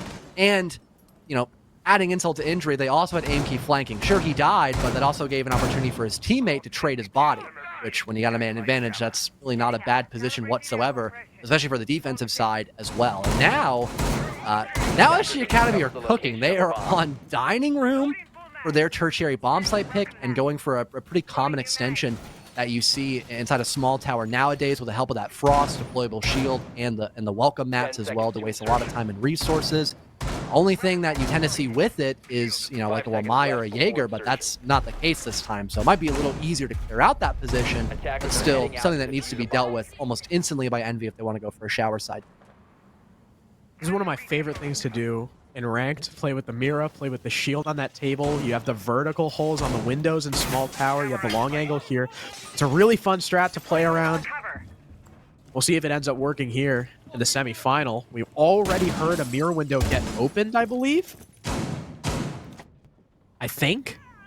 Yep, you heard that. Which one? He got frostmatted, didn't he? Maybe there's that one, I think. I don't know. It sounded like one got open. Yeah, you're right. Kobe got frostmatted. Able to res himself, though, with the frost change down to about 20 HP, but very quickly finished off. Vil says, nope, you are not getting away with it. And then Fenn says the same thing back to Vil. So 1 for 1. Ash, Reward, and Focal almost dying instantly after, and is finally finished off by Kiru.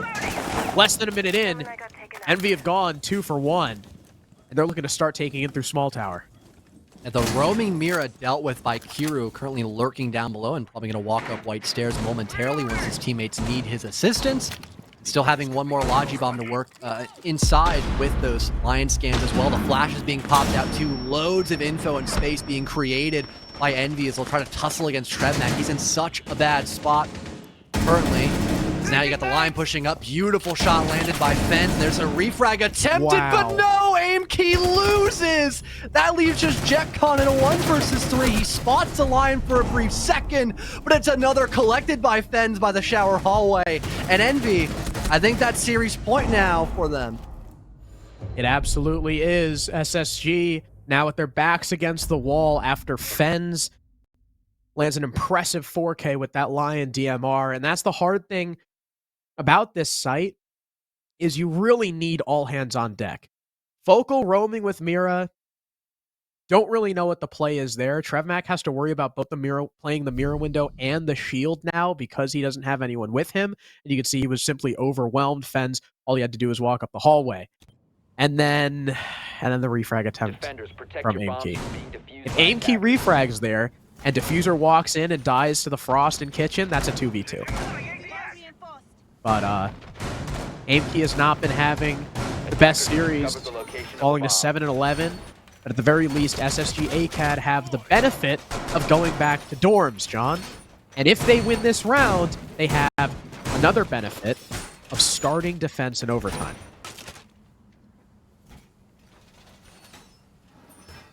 See if Envy maybe bring out some EMPs at least for the Cade, as Trebmac will be bringing this operator. It did limit Envy heavily when they were going in for a site execute. They couldn't get the main wall opened up by Closet. They couldn't go back towards Attic. I mean, there was just such a struggle. Nope. And they don't run it. That's so perplexing. I mean, maybe they're hoping for like a big window execute with the Ying or something, but I'm not too sure about that because the rest of their lineup really doesn't scream that to me. The only person who kind of sticks out for that is Ying. She's probably, has RB charges for Attic wall, then she might rotate somewhere else or just, clear out that entire back position with her Candelas. I'm not quite sure. And Envy, starting some of their attack over by Armory and Master as well, they're going to run into the same problem that Trebmac is just, playing Cade. Yeah, still no one going down below to stop these Cade Claws from having any sort of effect on the round. Vil has backed off from Trophy, now tucked inside games once again. The Ying is not big window. Instead, Jibo is in through Trophy, so he's going to try and shove himself through the doorway. I mean, this is what Envy tried to do last time. Walk through Trophy, walk up White, try and pinch the site. It ended up working, I guess. It probably shouldn't have worked, but it ended up working anyway. Jibo's going to back off now because he sees that player by the shield. Envy are now droning out downstairs, making sure that there's no one that's going to be able to flank them. But did you see that? There's a defender in small tower. Oh boy. I don't think he's been droned. Not too sure either, but not hearing any presence by a big window, no communication with his teammates on that sector of the map. They'll just rotate, try to be useful somewhere else, but that would still allow him to find a kill by the Z hallway, but that's such unlucky timing for AimKey. Benz will instantly shut him down, and the Candelas come flying out along with flashbangs to follow suit by Addict. Now it's only a matter of time for Envy try to push into sight, but the smoke grenades are keeping them at bay for the time being. And now they're out of Candelas. They've lost that wedge to allow them through that singular doorway, but they're still killing SSGA. Kiru now with a second kill before he's finally shut down by Trebmac. I believe that was through the kid's window. And we're in a 4-on-2. This is for the game. This is for grand finals. And SSGA have stumbled mightily in this final round with AimKey's flank completely unsuccessful and both Vil and JetCon dying to that Dokkaebi DMR. They've gotten rid of the Cade Claw, but it's not open enough for them to walk through, I believe, but it might not matter. Jibo kills Trebmac. It's all up to Focal. 1 versus 4. Spots the ace, can't land the shot, and Envy, round 12, winning 7-5. The favorites going to the grand final. Flawlessly done throughout all of Element 2. They did not lose a single game in the Swiss stage, and in playoffs, they continue to dominate against every team they've faced off against. This has been such a performance by Envy as a whole. Sure, it was a lot closer of a series for tonight's best of 3, Harrison, but they still won regardless and were able to make quick work of SSG in quite a few rounds on Oregon, which is one of the weaker maps we've seen by Envy as a whole throughout all of Element 2. I've really got to commend this team for making it this far, all the way to the grand finals now, where they face up against, either CLB, who have been a very aggressive and forefront team, or the reigning champs of Element. Karn & Co. won Element 1, and now they're potentially one more best of 3 series away from winning Element 2 as well, perhaps. I can't believe in 2 games in a row now, Envy has been let back into Oregon when they really shouldn't have. SSG ACAD should have had this locked down if not for a couple of trolls. But we're going to go back to the desk, talk about this one, and lead us into match number 2. Thank you, gentlemen. That entire series is one massive heartbreaker for Spacestation Academy. Envy take their 3-0 lead from Swiss. So far, they've had a hard-fought battle through playoffs, have only now dropped 2 maps so far through the entire tournament, and this one was real close down to the end. The Academy managed to at least get the rocket onto the runway, but were not capable of launching it into the stratosphere. Envy are our first grand finalists, Seth. That 3-0 to start, is that kind of just enough right there? Did you think they'd be able to get this far, or did you think they'd bow out a lot sooner than this? Yeah, I don't think on Envy's side it went nearly as smoothly as they hoped. And for SSG Academy, they just have to be kicking themselves. They had a 2-0 start on attack on Oregon with the chance to still play, a kids defense and a meeting or offsite defense. So in theory, in that situation, the lowest amount of rounds you should have is 3, and they came out with only 2, losing 4 in a row.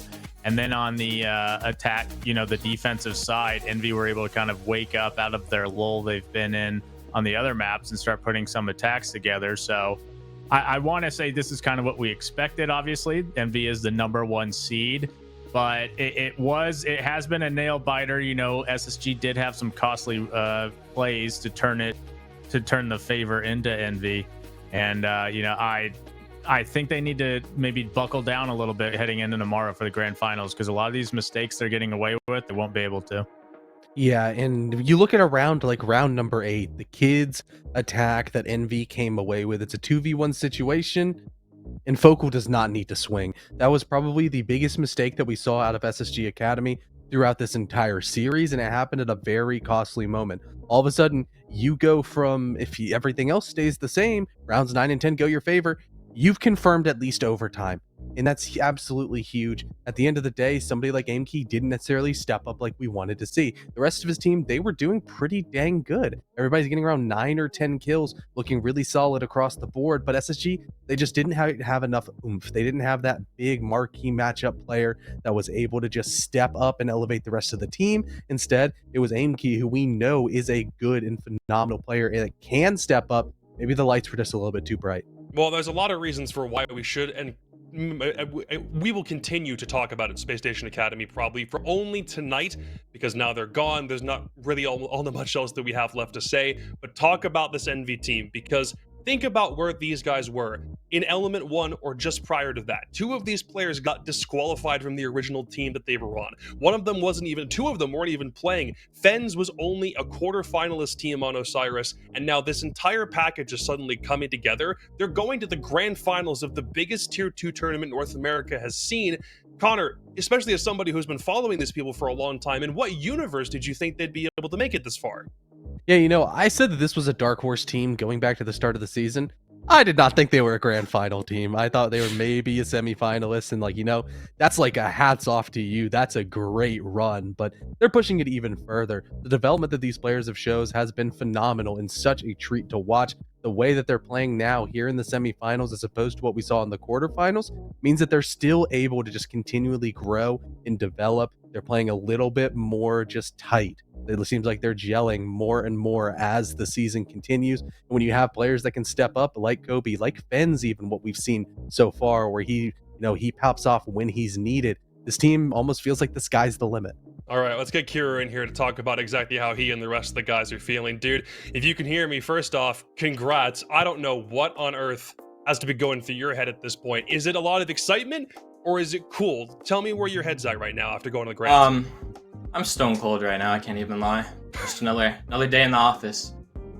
What do you think about how that game went overall? Are there enough mistakes that you'll be able to take away with you and fix, or are you really happy with it because you came away with a win? I'm happy with it because we did come away with the win, It was not nearly as sloppy as our previous game against Dilemma, so that's improvement on our end. And I'm feeling really good, excited, and looking forward to finals. When you took 3-0 in the Swiss stage, I think a lot of people probably saw, wait, there's a lot of other bigger names in this tournament, but somehow this team came away with a 3-0. Okay, that's cool. Was there ever a point where you let that go to your head a little bit because you went undefeated through the first part of the bracket, or were you just kind of taking things as they came? I wouldn't say it got to our head at all, I think we all expected us to be like a top contender and honestly expected finals. We looked at the other teams and we didn't think too highly of them. There's a couple teams like the team that's about to play after us that they're definitely a threat, and we'll see which one comes out on top. What we talked about in the pregame specifically focused on the fact that Skyscraper was let through the ban phase as well. What did you think when you saw SSG Academy let that one through? Free map 1. And it turned out to basically be what you were looking for, right? Yeah. Cool. Then talk to me about how the last 2 went, because Kafe was scrappy and Oregon was also back and forth too. Well, Kafe, honestly, we should have won. I don't even know how many 5v3s we sold. It was kind of just embarrassing, but it was definitely less embarrassing than Dilemma, A lot of dumb solo plays that went wrong, and will be better for finals. For you and Diffuser, especially after the way Element 1 went, there's a lot of vindication, or at least the storyline that we can see on our side. Do you kind of feel the same way? It didn't go the way that you wanted to, obviously, but now you've ground your way back. You're in a grand final at this point, only a couple short months after that tournament ended. It's a night and day difference for you. How do you feel about it? You know, I'm excited. You know, it was sad having our season cut short last time, but we're here. I'm thankful for the opportunity, and we're having fun playing our favorite video game. Either CLB or Karn & Co tomorrow. Who do you want to face more and why? Who do I want to face more? Yeah. I don't really have a preference, but I think I'm gonna go for CLB because we just expected them to win, so we're a little bit more prepared, although we're prepared for both teams. All right, sounds good. We'll save any potential trash talk for the interview that I'm sure is coming up for you later on down the road. Is there anything else you want to say real fast before I let you go? Shout out my boy Mello, shout out Wade, shout out Kobe's e-girl, definitely buffing him up. Shout out Kanye, and we're looking forward to finals. All right, I can't believe that was just on an interview that I just did. Kira, thanks a lot for your time, brother. Congratulations again, and we'll definitely see you tomorrow. All right, thank you. Did I really just have a player shout out someone's e-girl midstream? I'm gonna... And Kanye in the same breath. I don't know what just happened. Connor, how'd he do, by the way? Because I know we didn't spend nearly as much time individually focusing guys on Envy, but still, everyone put together a good, solid performance. Yeah, I mean, everybody had to step up for Envy, and it was an overall consistency for this team where nobody necessarily had to like go absolutely crazy because there wasn't really any dead weight. I mean, you have Diffuser going -9, not necessarily the best thing in the world, but I mean, everybody else 30, 27, 33, 31, everybody else just elevating. And when you go in a stark contrast to what you see on SSG Academy with Vil as well as Aimkey really kind of weighing down the team, it leaves a lot more to be desired. And for Envy, you know, Diffuser's obviously going to bounce back, and all of a sudden they are potentially a very scary team to play against whoever comes out on top next. Yeah, it's unfortunate if you're SSG Academy to look at this and realize how close this match was, and their top two performers were their players who were kind of their bottom two for basically the entire element two. So I'm sure for Aimkey and Vil specifically, they're going to feel, you know, pretty crappy about this, but hey, at the end of the day, you still made it far. I think you even surpassed people's expectations, and it was a good run.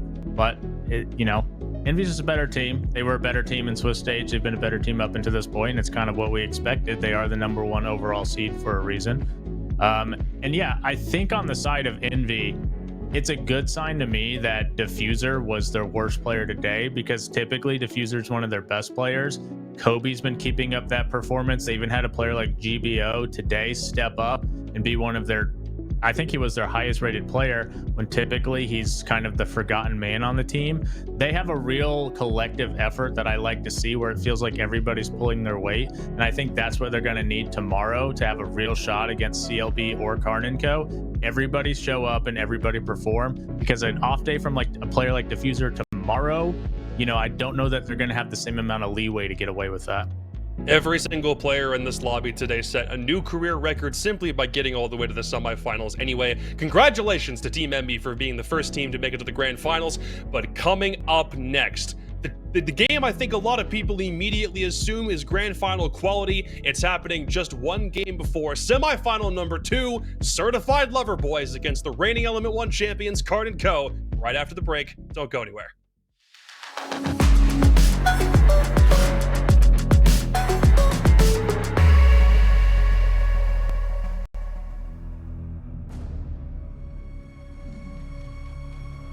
It's time to make history!